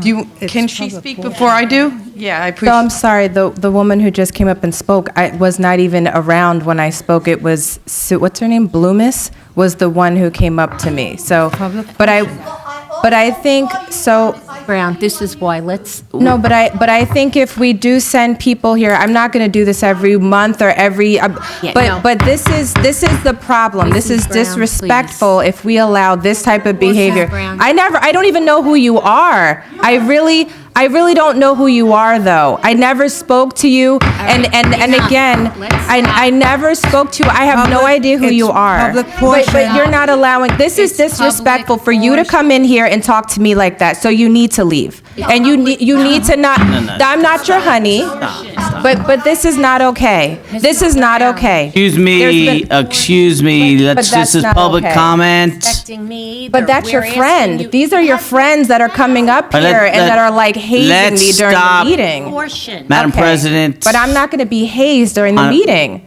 This is ridiculous. Madam President. How dare you? Madam President, you have to take order, take control of the meeting. This is a person that needs to leave. Stop, please. But I have see you to standing stop. up. There's people who have spoken and been taken out of here by the police, and this woman is yelling at me and nothing's being done. No, because she should there's never. interaction. No. Enough. But there's people who have interacted and they have been taken out. Enough. I don't think it's okay for friends to be treated differently. I don't think it's okay for you to disrespect me But as I'm the not president. disrespecting I'm not you. saying, yes, you are. You keep speaking out of turn. I've seen asked so you, many people come in here and yell, how many times and have I asked you now to please let us just stop and let the public but finish? the public is not. And we need to have a separate meeting about this then, because no one should be allowed to come in here and talk to me like that. If no one's allowed to tell, no one should be here speaking. but to you me this way actually as well. stood up. This is the first time, and I've seen people do some crazy stuff in here, that you have stood up and banged your gavel and literally got out of your No, seat. there's been others. Okay, there, well, I've been trust here me. 2 years. I haven't seen it before that, so. All right. Nina Jackowitz, please. Sure. Mary Sohor, you're wagging your finger and you're shushing her. That's pretty disrespectful to start, but that's okay. Not Mrs. Let's stick to the comments, all Okay, right? it's public comments, I'm just commenting. No. On the issue, all right? It's an issue. Let's speak about what you need to speak Disrespect about. is a huge problem in this town. Okay, but Anyway, let's, so I'm don't- going to go back to the things that you guys keep pushing, which is that you think the freeholders don't do anything in this town. Let's start with Cottrell Farms. How many years ago was that? About 10 years ago, and they paid $10 million to that. The 300 acres for Deep Run Park. Anita, Deep Run. You have John Phillips Preserve. You have John Phillips Park. You have Menino Park. You have the YMCA. You've got, what are the names of the roads that we have here from Middlesex County? You have Roosevelt Care Center. These are things that were paid for by the county back in the money that we give them, and they bring it back in large portions to pay for things we want, we ask for. And by the way, if you want money from the county, you got to go and apply for it. That's your job as council people. If you want something, you do it like you did for Cottrell Farms. Did you not, Owen Henry? Right? You guys went after to get it. Okay, well, who did? Debbie, did you do it? Whoever did applied for that money. That's what you did. I mean, it's disgusting when you say that the county doesn't do anything for this town. County does tons. What about all the roads? Mosquito Commission, flu vaccines, the SEED program, which is a screening program for cancer that helps everybody in the county. The football teams that you are so proud of. 527, 516, 520, all of those go through it. The $2 million grant to preserve the shoreline. Did you forget that? That's part of Old Bridge. The food nutrition program for the elderly, the senior center. I haven't named everything. I just kind of pulled it up while I was sitting here. I was going to speak about something else. But it's really, really mortifying that you guys are complaining about the county and what they give us, you think they don't give us, when you damn well, excuse the expression, damn well, they give us a lot. And if you want more, you got to go apply for it, just like the rest of us. And by the way, Adina, you've done a lovely job. You, Ms. Sohor, have unfortunately not been so respectful to all of the residents in this town. So again, but I will keep it professional, unlike you. So again, for the future, I don't care who comes up, people can make comments, they're public comments, but personal attacks against any member of council. No, I've said it before. I have said it before. I've said it on multiple occasions. Personal attack a second ago. So why she actually spoke calmly, but she's not our friend. So No, are you? I've made the statement on multiple occasions about council members being approached by members of the public. But she was Well, not I stopped. actually was screamed at by Mark Rizzoli because I actually go, hi, how do you? So he's not here. So again, all right, it's a public comment. Nobody benefits. If all comments should be addressed to the council president. And I've said it before, personal attacks, ad hominem attacks are not appropriate. You can make comments, you can have disagreements, and I've said this on I don't know how many occasions. There's no personal attacks here. By the way, my comment was the way they behaved in public. Did I say you personally attacked anybody? No, you just Right. mentioning that. I'm actually speaking. Correct. So again, this is not a conversation. I'm making a statement. You had finished your comments, right? So I'm just making a statement for those. Ms. Brown to make a statement. Ms. Sohor was I have. banging on the So gavel. again. You can respond. So again, I made the statement. I've made it multiple times. I made it during the last session as well about people not making attacks on council members and vice versa. Stop it when that woman did it.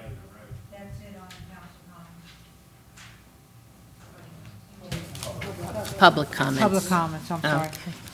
Next will be council member comments. Anyone on my left? Yes. Mrs. Brown. So of course I have to say something. I know for a fact that there have been many times where people have come in here and been disrespectful to council members, the mayor, and then vice versa. You know, people up here in the dais being disrespectful and yelling back at people in the audience. I definitely see the favoritism to people that are friends of certain people here on the dais. I know that I just sat here. I have no idea who this woman was in this red sweater. I've never spoken to her in my life, but I do know that she's a friend of people up here, just like her and the two other women that come here every meeting and heckle me and sit in the back. And what she actually missed from her comment, and I see that she quickly ran away, was that I was actually told that I'm racist against white people, and some gentleman, I would probably use a different word, but did raise an umbrella in my face. He said that I'm harboring immigrants, and I think it's Loomis or whatever her name is the one that I spoke to. I never spoke to the woman that's in the red sweater. She wasn't even here. So I don't know who she is, but this is what I don't like, and this is exactly what I said. We are allowing people to come in here and be disrespectful, but to only certain people. You know, I could fill this room of people who could, you know, give negative comments to or come in here and harass people, but I don't do that. If we're going to be leaders, then we have to behave as such. I don't think we should allow clapping when people say disrespectful things, and I've had this conversation before with Mr. Shah. There needs to be some order. If people can come in here and attack me, then where do we draw the line?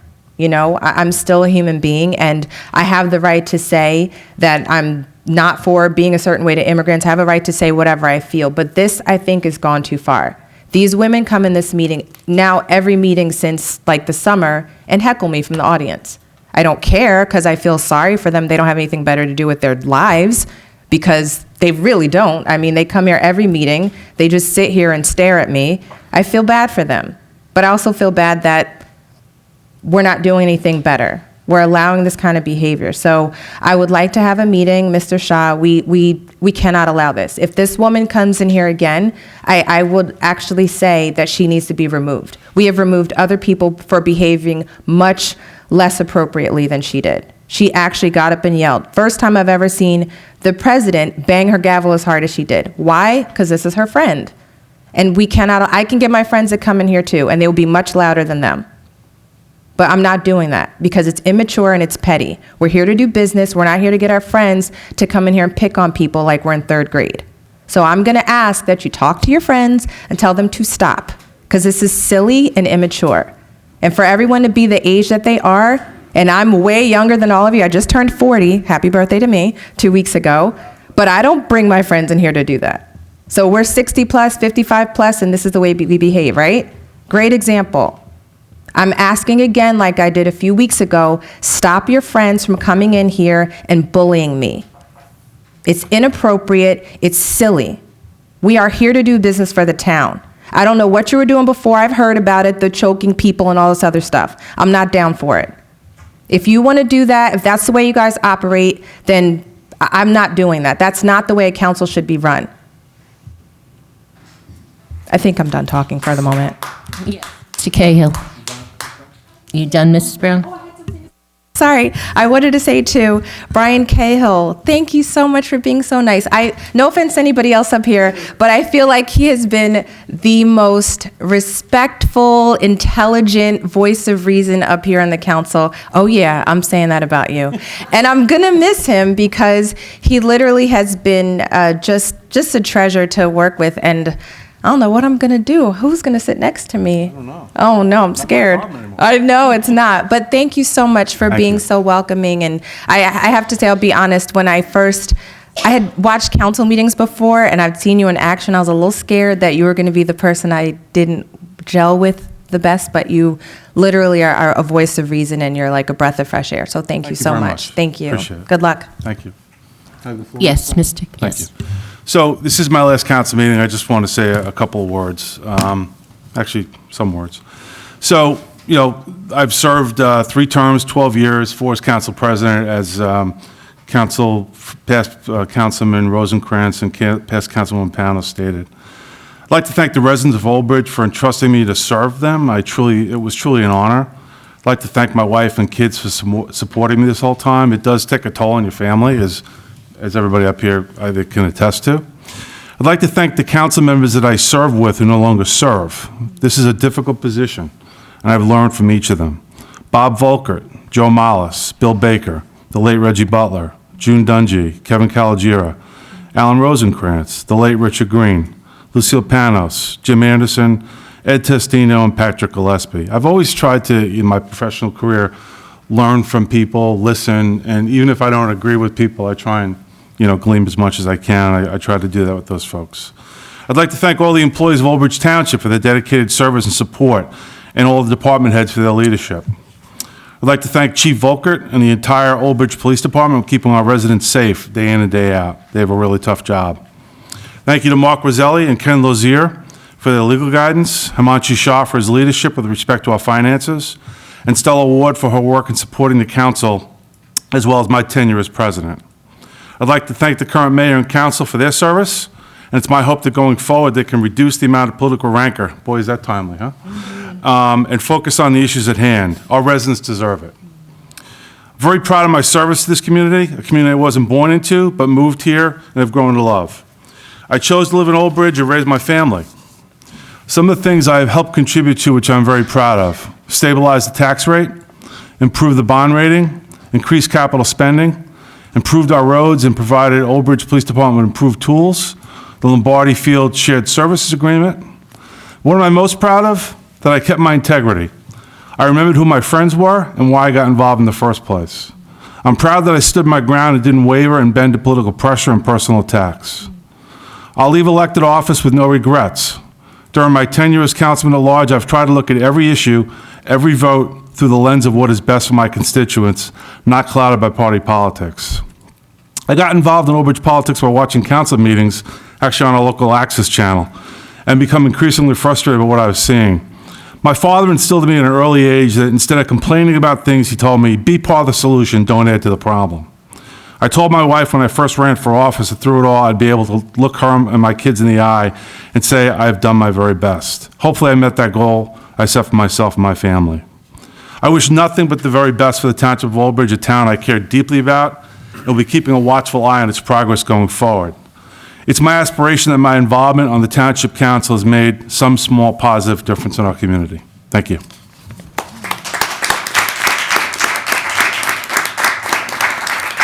Anyone else on the left for a comment? Mr. Merwin? Yes.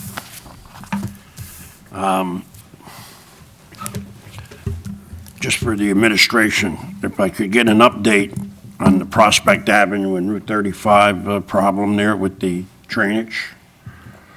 The drainage at 8 Biondi Street with the storm sewer at the end of the block that goes nowhere, that sits with 3 foot of water in it. So if I could get an update on that. I had asked the last council meeting for an update on the lawsuit, or the possible lawsuit with Sanctuary City. So on that issue, I've been monitoring it with the County of Ocean since they already instituted the litigation. At this point, based upon what they're doing, I don't know that it's an appropriate time to intervene, but I'll continue to intervene, monitor that, and then work with them since, they're addressing a lot of the same issues. And to the extent that, I stay in contact with the County of Ocean to ensure that our interests are being addressed as well. I appreciate it. Thank you. You're welcome. And I want to announce, I've done it on Facebook and everything, there were some real nice women that wanted to make sure that they honored the volunteers in town and give them a Christmas dinner. And upon talking to them, to my members, we thought it would be much better if, in this time of the year, that those in need have a good dinner. So instead of just having it for the first aid, we've opened it up for all those in need, whether it be financially or whether you just need a hug that day. Or you're lonely and you need to talk to somebody. It's a hell of a time of the year. It's a tough time of the year for a lot of people. And you're invited. It's December 22nd, Sunday, 1 p.m. to 3 p.m. Or 1 p.m. to 4 p.m., I'm sorry, at the Rec Building on the Lawrence Harbor beachfront. And all we ask for you to do is reach out to me, or My phone number is 732-742-9212. Give me a call. Don't be ashamed. A lot of people, can't afford it. But believe me when I tell you, you're going to come and eat a hell of a meal, and you're going to go home with a lot of food, because these women have put together an unbelievable spread. And we just hope that everybody comes out and enjoys it. So that's Sunday, December 22nd at 1 p.m. to 4 p.m. at the Rec Building in the Harbor. The Lawrence Harbor First Aid is sponsoring it. So we have an insurance policy to cover it with the town, and I just hope that everybody comes out. So call and let us know you're coming, so we make sure that we have enough food and everything else. And we got a couple of little surprises, so we hope to see you. And I just want to wish everybody a Merry Christmas and whatever holiday anybody observes. I happen to observe Christmas, so Merry Christmas, but I want everybody to have a happy holiday season. And Brian, thank you for your time on the council. I know you served that's 12 years. People don't understand how much you give of your life to be on this, but you've done the town proud, and hopefully you enjoy your retirement. Hopefully it'll be short, and we'll have you back. Thank you. Mr. Merwin, can I get that phone number again in case anybody calls the clerk's office? 732-742-9212. Thank you. Right. Mr. Murphy? Yes, I'm going to speak here because I don't know if we're going to make that other council talking. I just want to wish, well, first of all, I'm Christian, and I don't like the happy holiday days. I'm going to say Merry Christmas and Happy New Year to everybody. And Merry Christmas, Happy Kwanzaa, and Happy Hanukkah. And I promise by next year, I'll learn the rest of the nationalities in here. But everybody have whatever New Year they have, and thank you for everything. Festivus. Oh, and Festivus. Thank you. Okay. Are you Mr. Murphy? Yes? Okay. On my right. Mr. Pescitti? Yeah, I too want to wish everybody a Merry Christmas, Happy Hanukkah, and Happy Holidays, whatever holiday you celebrate. We have a great town. Saw the menorah lighting and the Christmas tree lighting. It's awesome. I want to thank Brian Cahill for his service the last 12 years. I don't know if, Brian, you remember, but about 10 years ago, I came to you, and I was just a resident, and I wanted to enact a eminent domain restriction on the town. And you took that and ran with it and got it passed. And I was pretty proud to be a Republican that day. So, so really good memories, and wish you the best. Thank you. Mrs. Walker? I just want to wish everyone a happy, healthy, and safe New Year and holiday.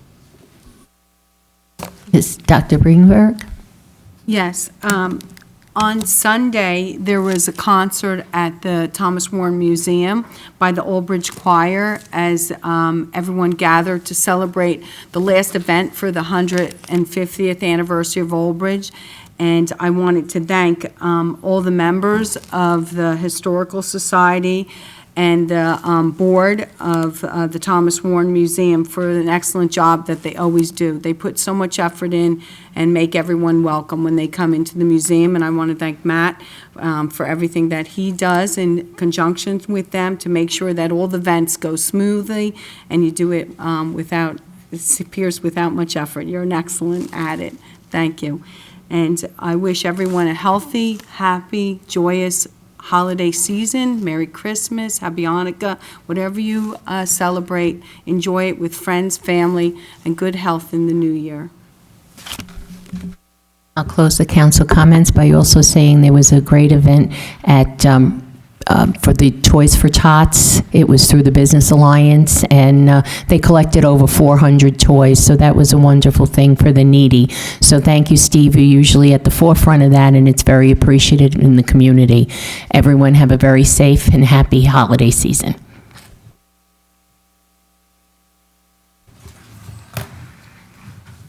Next will be report of the Township Clerk. None at this time, thank you. Thank you. Report of the Township Attorney. Thanks, Madam President. I just want to just add to working with Councilman Cahill, say it was a pleasure, and appreciate the kind words, and it was I enjoyed working with you for the 8 years that I've been here. Thank you. Yeah, thank you. Administrative report, Mr. Shah. Thank you, Council President. Administrative report for December 16, 2019.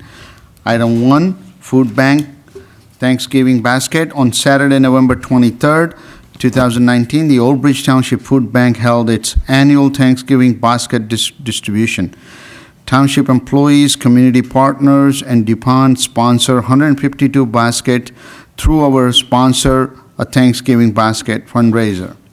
Thank you to DuPont, the Cheesequake Fire Company, PBA 127, the Art of Hair Salon, council members, and all township departments and employees. For more information about the food bank, please visit oldbridge.com/foodbank. Item number 2, New Jersey DOT Route 9 safety improvements. Mayor On Henry, Business Administrator, myself, Council President Mary Sohar, and township officials, police, fire, and engineering will meet the NJDOT at their headquarters in Ewing, New Jersey on Tuesday, December 17, which is tomorrow. They will discuss necessary safety improvements, including the need for a concrete barrier curb along the Route 9 corridor within the Old Bridge Township. More information will follow. Item number 3, Cottrell Farm Park NJDEP grant, Green Acres grant. Old Bridge Township has been notified by the NJDEP Green Acres program that we will receive a grant in the amount of $1 million. The grant is for the development of recreation facility at the proposed Cottrell Farm Park located at the northeast corner of Cottrell Road and County Route 516 Matawan Road. Item number 4, 2019 Curb Replacement Program. Bids were received and opened to the public on Tuesday, December 10, 2019 for the 2019 Curb Replacement Contract number 2019-35. 12 contractors submitted the bids that range from $454,334.55 to $657,970. Lancha Construction Corp. was the lowest bidder. Award of their contract has been included on tonight's consent agenda for approval by the council. Construction is anticipated to begin early spring 2020. The project is funded through capital bond. Item number 5, 2019 CDBG Road Reconstruction Program. Bids were received and opened to the public on Thursday, December 11, 2019 for 2019 CDBG Road Reconstruction Contract number 2019-54. 16 contractors submitted bids that range from $222,480.61 to $298,721.40. Mako Inc. was the lowest bidder. Award of their contract has been included on tonight's consent agenda for approval by council.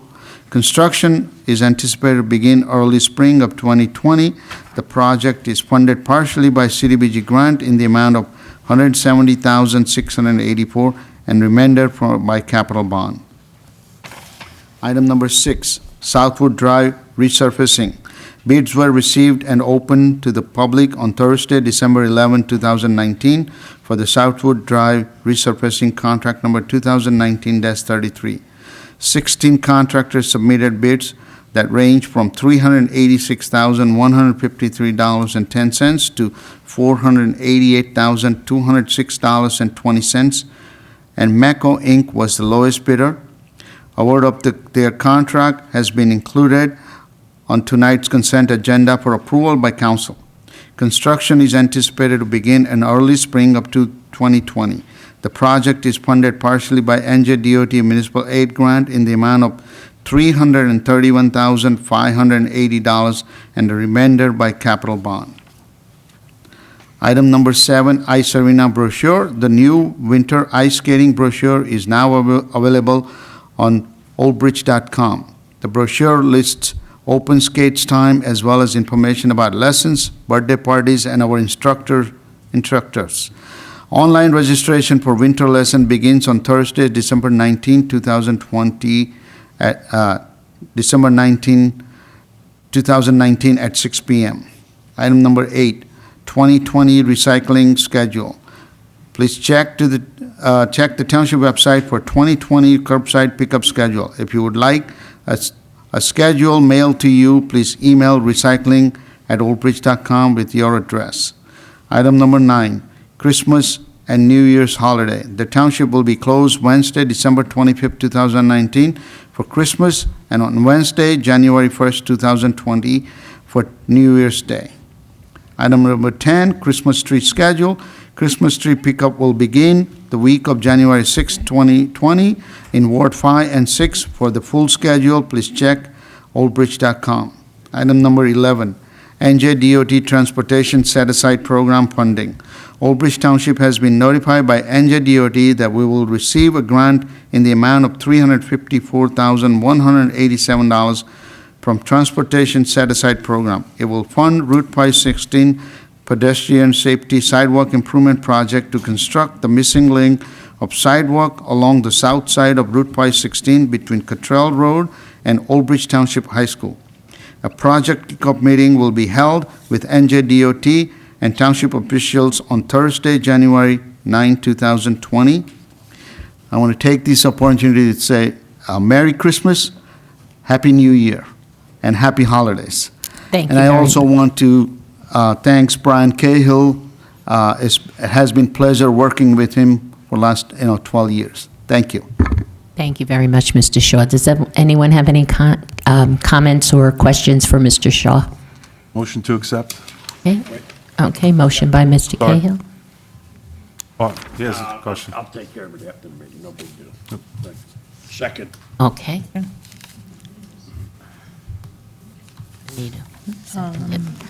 Mr. Cahill? Yes. And Dr. Greenberg? Yes. Mr. Merwin? Yes. Mr. Peschitti? Yes.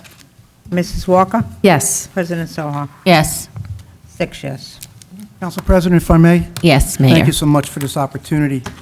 I didn't want to do this during the presentations. I thought this would be the best time of the meeting to do this, to personally and publicly thank Councilman Brian Cahill for his 12 years of service to our community. A lot of things were said tonight, and I would like to build upon them. Councilman Cahill has always been a voice of reason. Mr. Cahill, as I always have said, has portrayed a professional's professional throughout his tenure. He has always made sense because his comments are always based on common sense. The phrase, "leave someplace better than when you found it," resonates loud and clear in regards to Brian Cahill. Old Bridge is a better place because of Councilman Cahill. He has seen the good and the not-so-good days here in Old Bridge. But I will say Brian has been responsible for more of those good days, and in fact, I will give him full credit for some great days over the last 8 years. Brian played a crucial role and vital role in the starting of the process of change here that was required 8 years ago.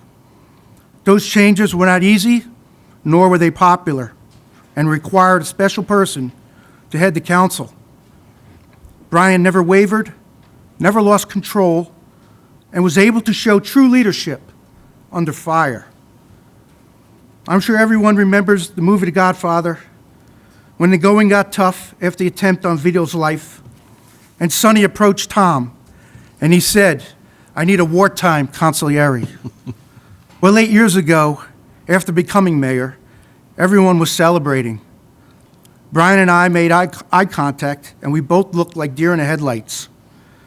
And each other said, "Uh-oh, now what?" The what was easy. The how was going to be very difficult.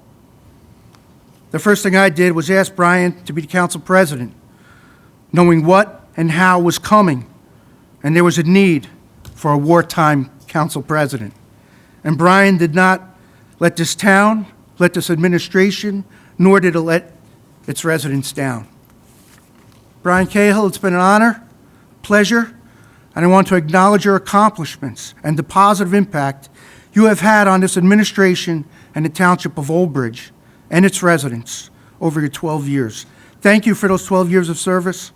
I wish you and your family health, happiness, and success in all your future endeavors. Thank you, Brian Cahill. Thank you.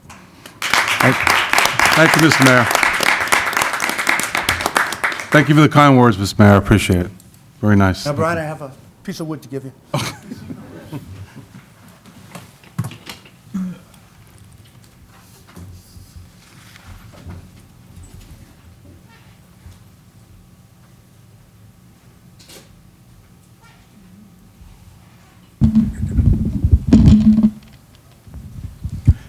Brian Cahill, in grateful appreciation of the 12 years of dedicated service to the Township of Old Bridge, Council President, Township Council, congratulations and best wishes, Mayor Owen Henry and the Township Council. Thank you very much.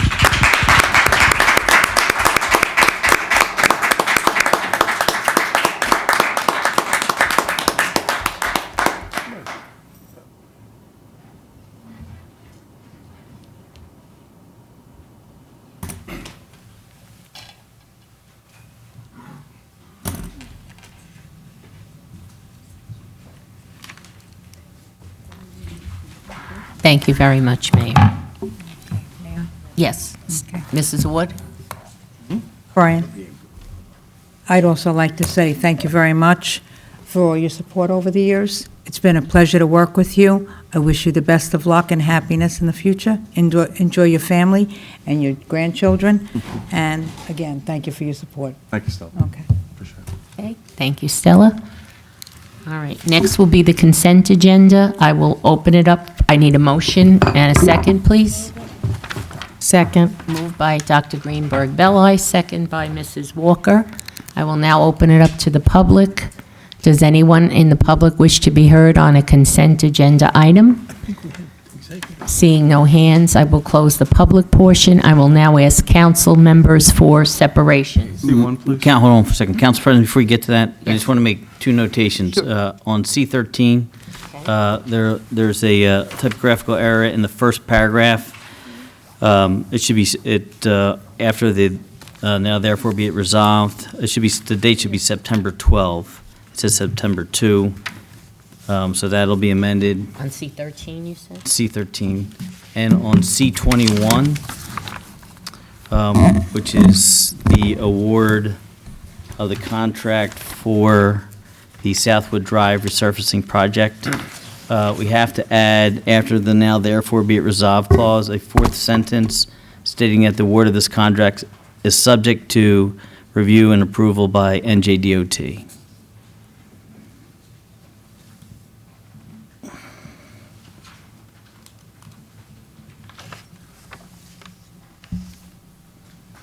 Thank you, that's it. Thank you. All righty, thank you. Now, someone said C1 for separation? Please, yes. Okay, Mr. Cahill.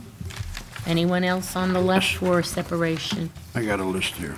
All right, wait 1 minute. C4, 1 second. C4, okay. C9, C12, C16, C18. Some of them are probably very easy answers. I just don't have the ability to check any back-end documentation because the computer's not working. Okay, so I just want to be sure I'm clear on it. C4? Right. C9, C12, C16, C18. Right. Okay, now, on my right? C6? Anyone else on the right? Seeing no hands, I will ask motion to pass the balance. Move the balance. Second. Moved by Mr. Cahill, second by Mr. Merwin. On the balance, Mr. Cahill. Yes. And Dr. Greenberg. Yes. Mr. Merwin. Yes. Mr. Murphy. Yes. Mr. Piscitty. Yes. Mrs. Walker. Yes. President Sonia. Yes. 7 on the balance. 7 yes on the balance. Okay. C1, Mr. Cahill? Yes, so I read through this, and I just have a couple of questions. So obviously, this deals with cybersecurity incident review for our GIF. And as you know, as people probably read in the newspapers that there's towns, municipalities, governments, that become hijacked because of poor cybersecurity hygiene, if you will. When I read through the report, and I see Tom in the back, I'm wondering if I could just ask Tom a couple questions. So when I read through the report, it seemed like it was a little bit more reactive than proactive. And we need to be reactive if we have an issue, right? Because we need to remediate the issue.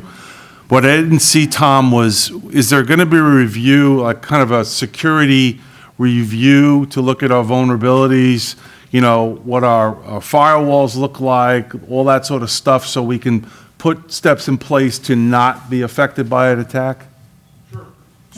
Microphone, please, Tom.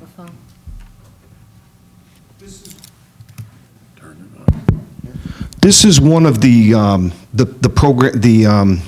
plans that we're going to be showing here have the council review. We're required by the GIF to have a reactive plan. What happens when, not if, but when. And that's what we're getting through tonight, showing you tonight. So this is not a comprehensive on, this is what we do to prevent it, and this is all the steps we're taking. This is the reaction plan. So when it happens, should it happen, this is the guide we follow. And that's what GIF requires.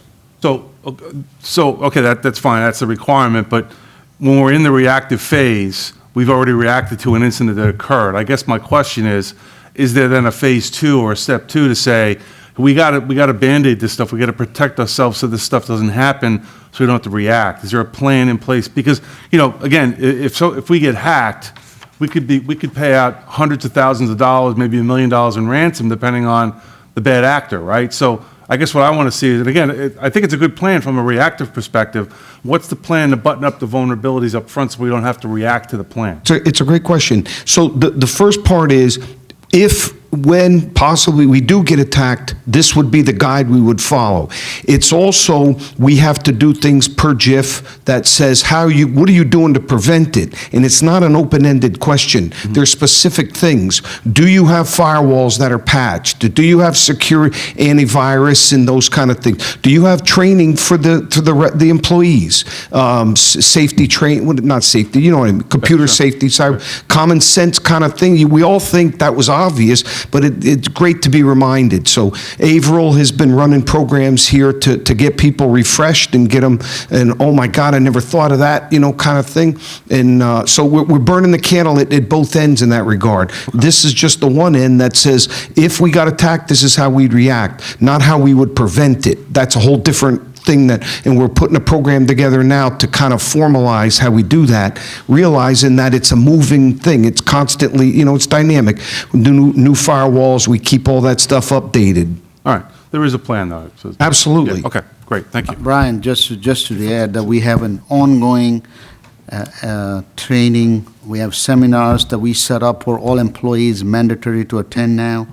A lot of, and also we have an ongoing testing, particularly on the email, because that's one of the dangerous things. And we have a testing company that is issuing the emails to see if employees is clicking on things. Right. And then if we see a repeat, it goes random, but if we see a repeat, then we all provide additional training and alert. So we have, besides the Toms has put in a great security in our computer system to prevent multi-layers, we also have other programs to take care of that. Okay, thank you. Okay, good, Mr. Cahill? Yes. All right, we need a motion then? Make a motion. Okay. Motion by Mr. Murphy, Yes. and a second by Dr. Greenberg. Mm-hmm. Mr. Cahill? Yes. Dr. Greenberg? Yes. Mr. Merwin? Yes. Mr. Murphy? Yes. Mr. Pescetti? Yes. Mrs. Walker? Yes. President Soho? Yes. 7 yes. C4, Mr. Merwin?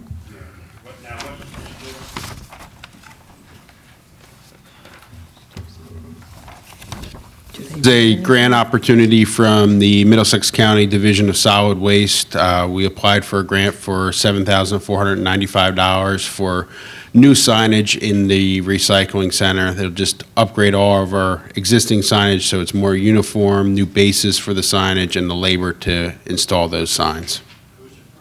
Middlesex County Division of Solid Waste. Okay. Anyone else? Second it. Okay, moved by Mr. Merwin, second by Mr. Murphy. Mr. Cahill? Yes. Dr. Greenberg? Yes. Mr. Merwin? Mr. Murphy? Yes. Mr. Pescetti? Yes. Mrs. Walker? Yes. President Soha? Yes. 7 yes. C6, Mr. Merwin? Oh, no, I'm sorry, Dr. Greenberg. Dr. Greenberg, yes. Yes, we Wrote it put so- this resolution on, it was forwarded to us from the Simon Wiesenthal Center, which promotes global human rights and its organization researching the Holocaust and hate in historic and contemporary times. And I think it's very important that we confront anti-Semitism, hate, and terrorism, and that we promote human rights and dignity for everyone, and that we stand with Israel. So having this resolution, we joined 22 other municipalities in the state by having this resolution. And I think when you look at Israel, Israel is our strongest ally in the Middle East, and it's appalling that we have members of the United States Congress that want to go ahead and boycott, divestment, and have put sanctions against Israel. So this is condemning that activity, and especially when we just saw the rise of anti-Semitism that just hit so close in Jersey City. For just someone buying a sandwich, they were murdered. For someone working in a store that immigrated here from Ecuador was murdered. From someone, the wife who's running the store, has children, a mother, trying to make a better life. And for a policeman who tried to, on his daily life, to make the world a better place, his community, Jersey City, he was gunned down, a father of 5. It's very tragic and sad, and I think that this discussion has to be had, and I would ask everyone to join in this resolution condemning all the efforts to delegitimize the State of Israel and the global movement to boycott, divest, and from sanction the people of Israel. So I thank you. Yeah, anyone else have a comment? I'd like to move it. Second.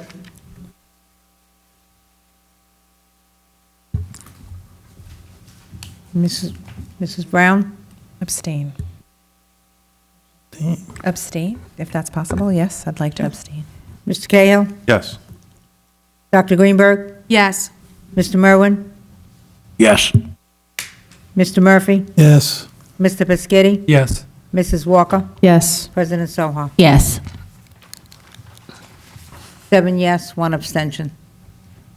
Next will be C9, Mr. Merwin.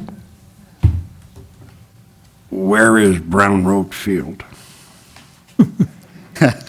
Yeah, that was it. I know a lot of streets in town. I know Brown Court. I just don't know where Brown Road Field is. It's off Waterworks Road. The railroad tracks that goes over are on the Waterworks Road. On the waterworks. If you travel on Waterworks Road, Yeah. people think, some people think that it terminates at Bordentown Avenue. It's actually signed out there, Waterworks Road, because we had a field meeting with DOT, and it says Waterworks Road. And I said, well, this section is Brown Road. Okay. And it's Soccer field field surveying is? that we're requesting. Is that where the soccer field is? There's nothing there. There's nothing. No, it's Nothing there? when you travel away from OB Chemicals and you go up towards Bordentown. It's that little road with the hump with the flashing Yes. lights. It's We're right next to looking- Brown Yard from the railroad. We're Brown. looking to Right. fix the hump. Just that one. Well, the whole thing is DOT had a diagnostic team meeting with myself, police, Public Works, and they're looking to upgrade the signal at that crossing. Railroad Engineering and Conrail are getting together, and they're going to upgrade the signal equipment and everything there. The only problem is the tractor trailers that traverse that road, the feet of the trailer portion, like basically scratch the tracks. And it's because of the grade change in such a short distance. DOT agreed if we prepare the plans, they would then pay for the construction of the regrading and, realigning and slight widening of the road that I'm going to propose to them. And so for a small little fee, I get some surveying, so I get base mapping, and then I'll do the design in-house. Just the railroad crossing just north of that or east of it, whatever one the one on Perrine Road or Waterworks Road where it comes out to Boarding Town by the S-turn. Yes. That one is traversed probably 1,000 times more than the one that you want to correct. And Yes. is in terrible disrepair. Terrible. On a railroad siding that has been discontinued.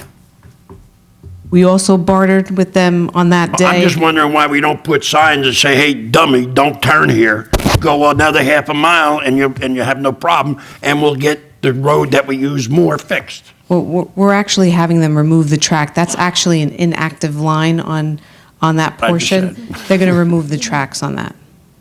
But, I mean, that would make much more sense to fix that than that other one, that we can just put signs up and say, hey, go up there and use this nice flat one.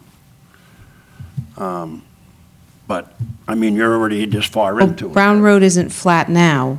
No, I know it's got that hump, Right. but Waterworks Road, just north of it, is somewhat flatter than that. Yeah, know, and they're going to remove the tracks. We're going to take more than that. All right. If nobody else has anything, I'll move it. Okay, anyone else? That's what they want. All right, moved by Mr. Merwin, second by Dr. Greenberg Bella. Mrs. Brown? Yes.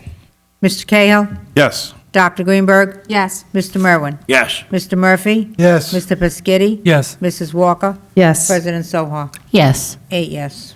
Next will be C12, excuse me, Mr. Merwin?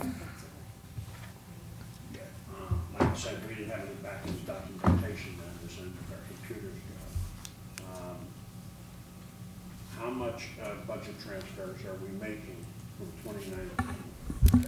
Well, it's within 2019 budget, so it's going from several different lines to other lines, but it's not, that this total transfer amount is from 137,500 to various operating lines of same amount, 137,500. The major amount, $95,000, is being transferred to is police department salary and wages. But other than those, there are some small other numbers.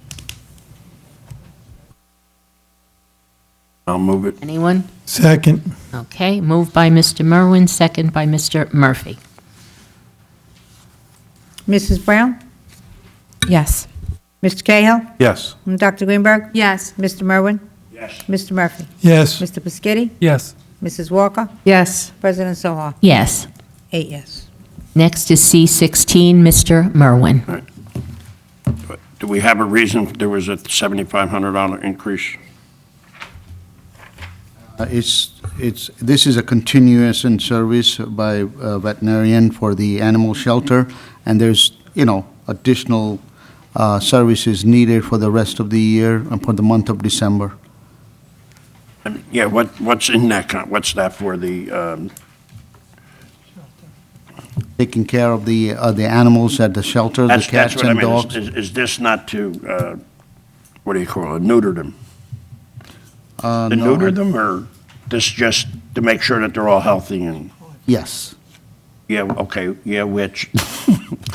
Yes, they are healthy. We have to be. Okay. All right. If nobody else has any questions, I'll move it. Anyone, any questions? Okay, moved by Mr. Merwin, Second. second by Mr. Murphy. Mrs. Brown? Yes. Mr. Cahill? Yes. Dr. Greenberg? Yes. Mr. Merwin? Yes. Mr. Murphy? Yes. Mr. Pescetti? Yes. Mrs. Walker? Yes. President Soho? Yes. 9 yes. Okay. Next will be C18, Mr. Merwin. What is this?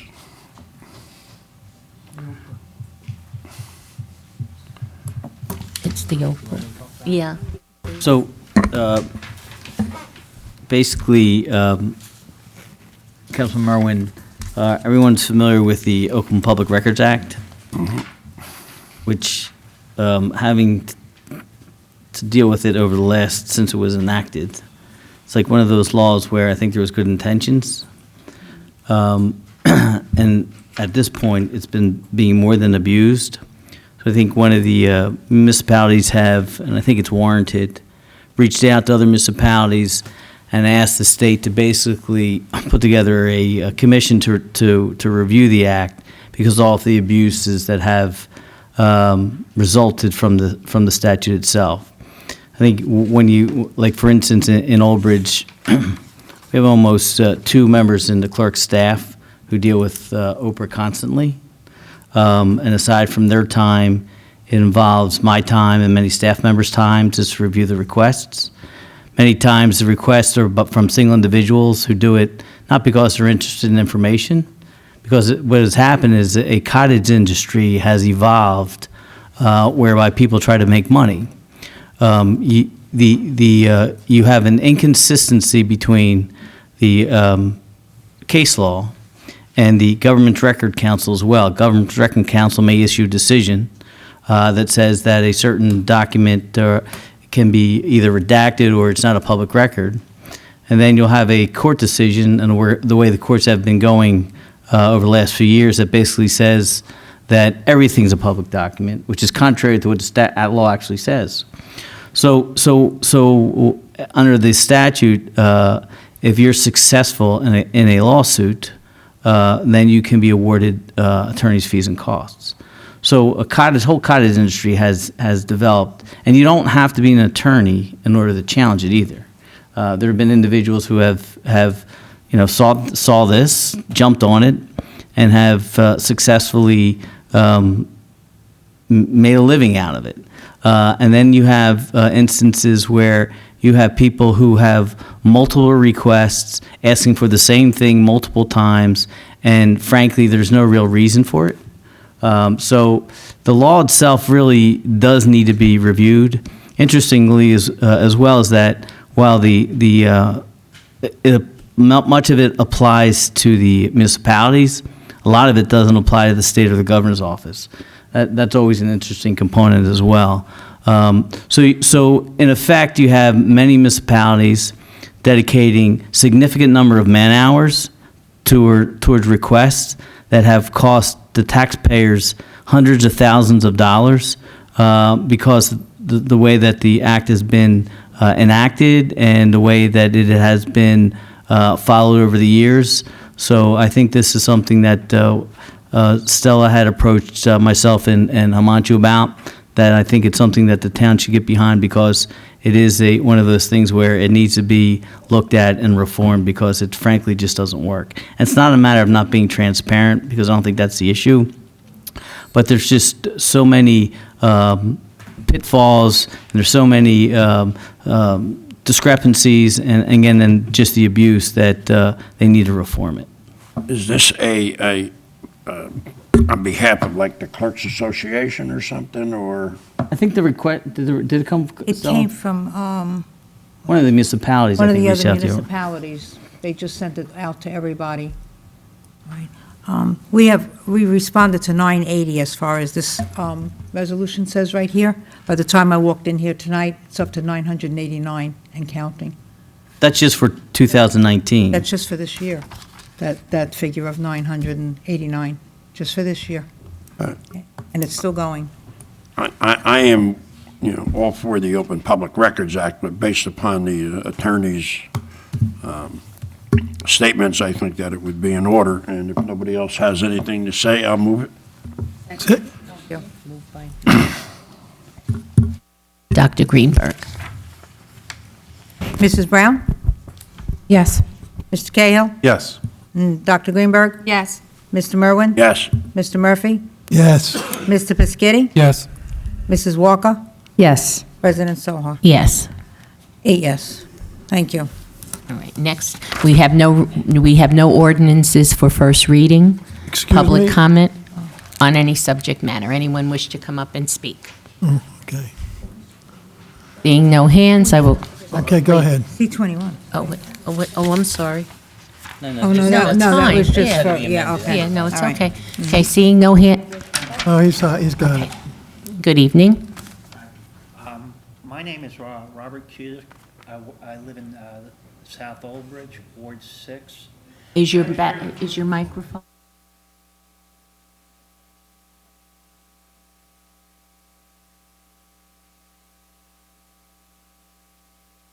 Does it work? Okay. All right, my name is Robert Cusick. I live in South Old Bridge, Ward 6. I just want to talk about the presentation from the MCIA on here. This is the first time I thought on recycles we would make money on, and this is the first time I heard that we're paying astronomical amounts of money to take this stuff away. Because one of the numbers that he was putting out there was $528 per unit, which he was saying per household, per month. That comes to over a year? It's 500, $528 a year? no, it's Oh, $5.28 a month. Okay, I'm sorry. Okay, per household. Okay, on there. I know there's a few companies that do recycling that are in the state of New Jersey. There's one that's Anchor Glass that'll take any type of glass that you can imagine. Also, there is a company in South Amboy that recycles everything: metal, glass, aluminum, paper on here. The prices that the projection increases, 100% increases on all these costs and stuff like that. I like to see the council, the mayor's office, try to look at something that maybe we can look at. I know it's going to be a work in progress, but something like a private industry collecting all these recycles. Let them make money on this stuff, on it. And that's basically everything I wanted to say on there, because it's just when I heard that number, I thought it was absurd. a little on it. scary. Okay, thank you. Okay, thank you very much. Okay, seeing no other hands, I will close the public portion. And we will go to discussion item. Discussion item is D1, to move the school board election back to April. Councilwoman Walker. Yes, several years ago, the Board of Ed voted to move the elections. They used to have their elections in April, and they decided to move them back to November. When they were in April, the public voted on the budget. When they moved it to November, the public no longer had the opportunity to vote on the budget. And I'm very concerned, because if you look at your tax bill, 58 cents of every dollar goes to the Board of Ed, about 60% of our taxes. And when I was campaigning, people were very, very concerned about their taxes, and such a big chunk goes to the Board of Ed. My concern is, there is talk in Trenton about, there's a cap right now, a 2% cap, that the Board of Ed can only raise the taxes 2% a year. There's talk of removing the cap. And as we all know, the state has taken funding away from our schools, and the school is not in great financial shape right now. So I'm really concerned about, with the cap being removed and the public can't vote on the budget, how much are our taxes going to go up? And right now, tonight, we heard about the county is going to raise our recycling. That's going to cost us over $500,000 more a year. We have a lot of working families out here that are struggling week to week, and it's very hard. So what I would like to suggest, that we move the Board of Ed elections back to April, and then the public can vote on the budgets again. And I would like the council to please support me in this, and that we have a resolution next month in January on our agenda to vote for this. And I just think it'll be a very good thing for the public, that they can vote on the budget. And I just hope my council supports me with this. Okay. Thank you. Mr. Peschetti? Yeah, I'm all for less taxes, that's for sure. Will moving the, first of all, do we have the authorization to move the Board of Ed? Yes? Yep. So, Okay. as far I can address that. So, when they enacted the statute that allowed the movement of school board elections that were traditionally in April back to November, it could be accomplished basically three ways. One, you can do it by referendum. One, the school board itself could adopt a resolution doing a transfer, or a governmental body could pass a resolution as well. Great, thank you. Right, and then to reverse it, the same thing happens. So my understanding is, I guess the school board had adopted a resolution to move it to November. Under the statute, what has to happen is that you have to give the school board timely notice, that's the term used in the statute, of any resolution to change the election back to April, and you have to give the county clerk at least 85 days prior written notice in order for it to be effective, say, for instance, in 2020. So that the latest that the clerk, county clerk can receive that notice would be January 27th of 2020 in order to become effective in 2020. Okay, and if we can get this done, it will force the Board of Ed to put the budget before the people? Everything would move to April, so that their elections would be in April, and then the budget would be in April. Okay, that's fantastic. Definitely supporting this. Now, let me ask one more question. Is there any way that we as a governing body can enact a 2% cap on the Board of Ed? No. Okay, thank you. Okay. Anyone else on this side? Dr. Greenberg? I think it would be very valuable to change it back to April. Just as we witnessed with this last election, I had so many residents that got their ballot when they vote by mail and didn't even know that the Board of Ed was on the back.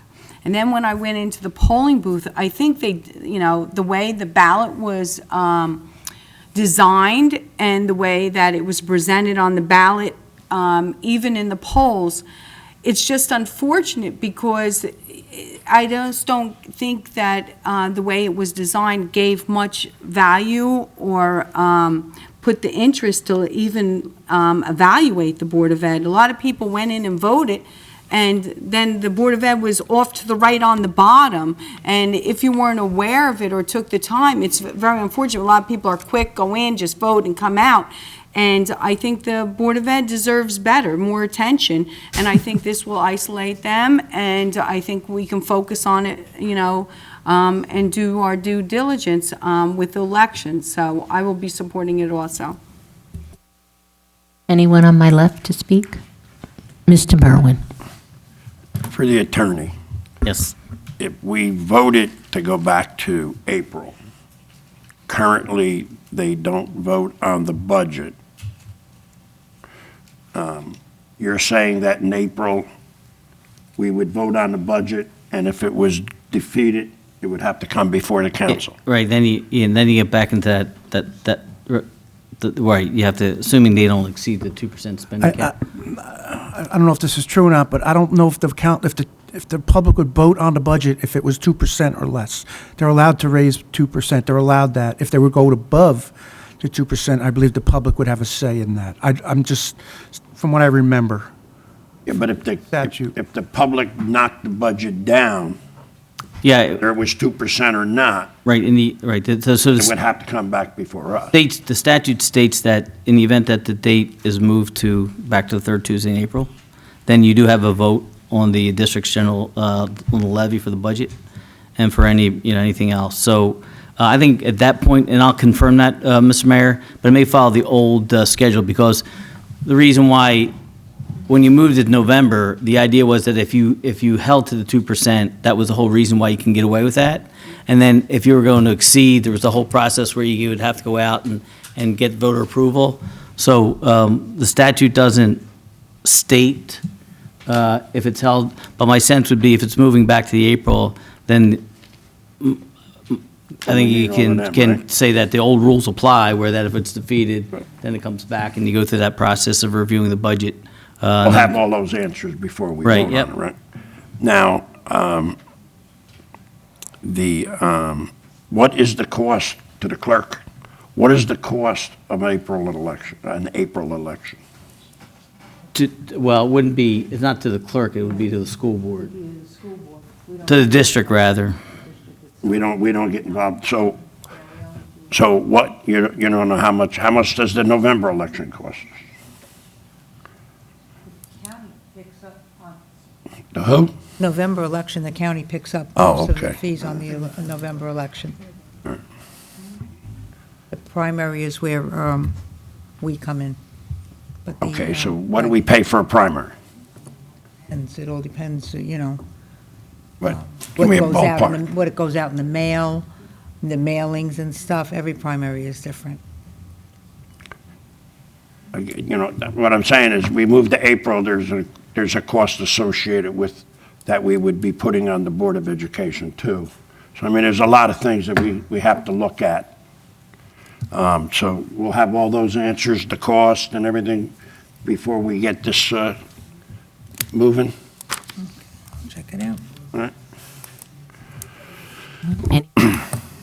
Anyone else on the left for a comment or a question?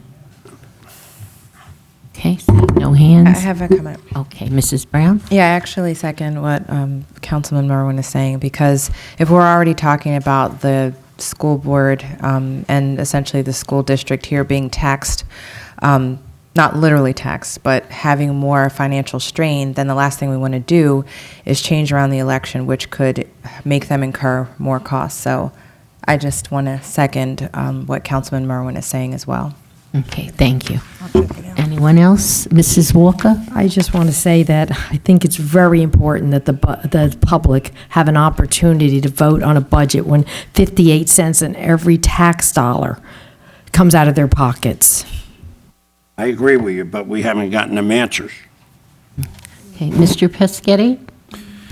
Yeah, I don't recall ever seeing a reduction in my taxes when they moved the elections to November.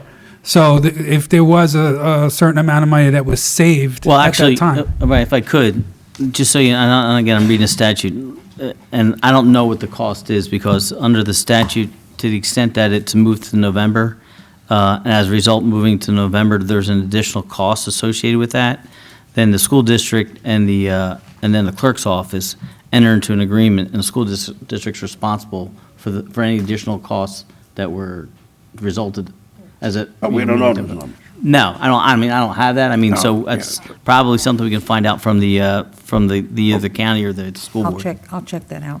So they had to pay for their election in November as well. Correct. So they're paying for it in April instead of November. Yeah, whatever that increase is, yeah, I don't know what it is, whatever it is, but they're responsible for paying it. Anyone else?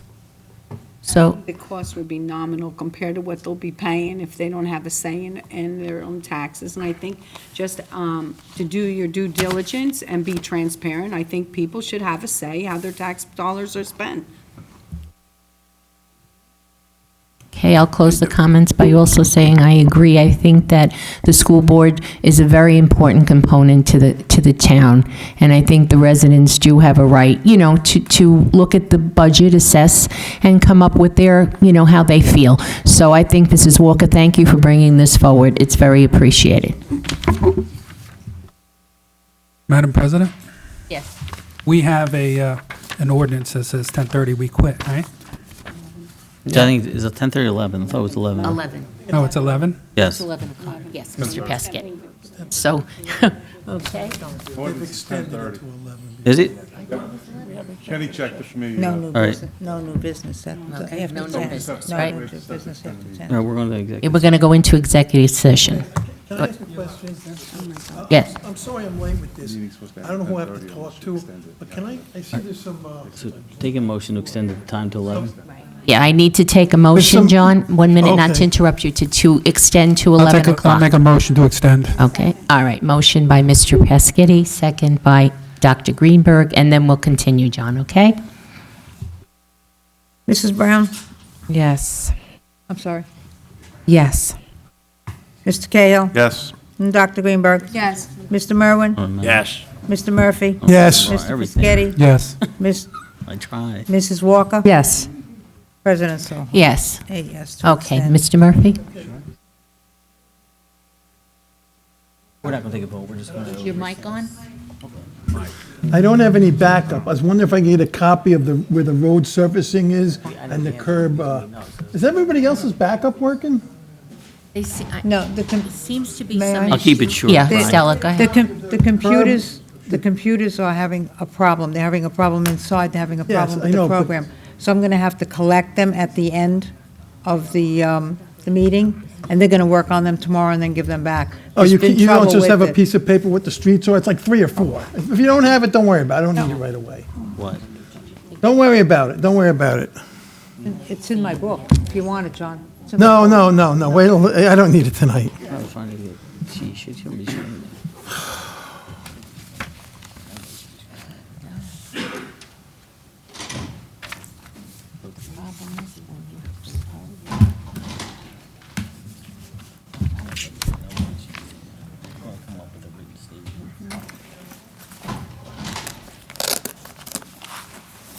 I make a motion to go to executive session. Second.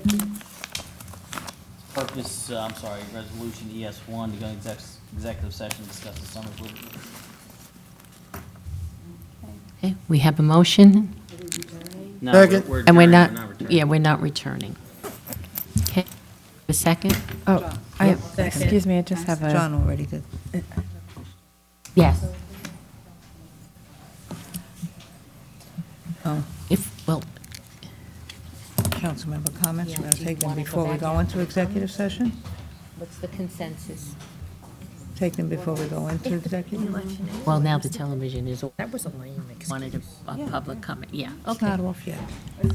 Okay, so if it's not off yet, then we can do the council, You still on? council comments? She's still on. Okay.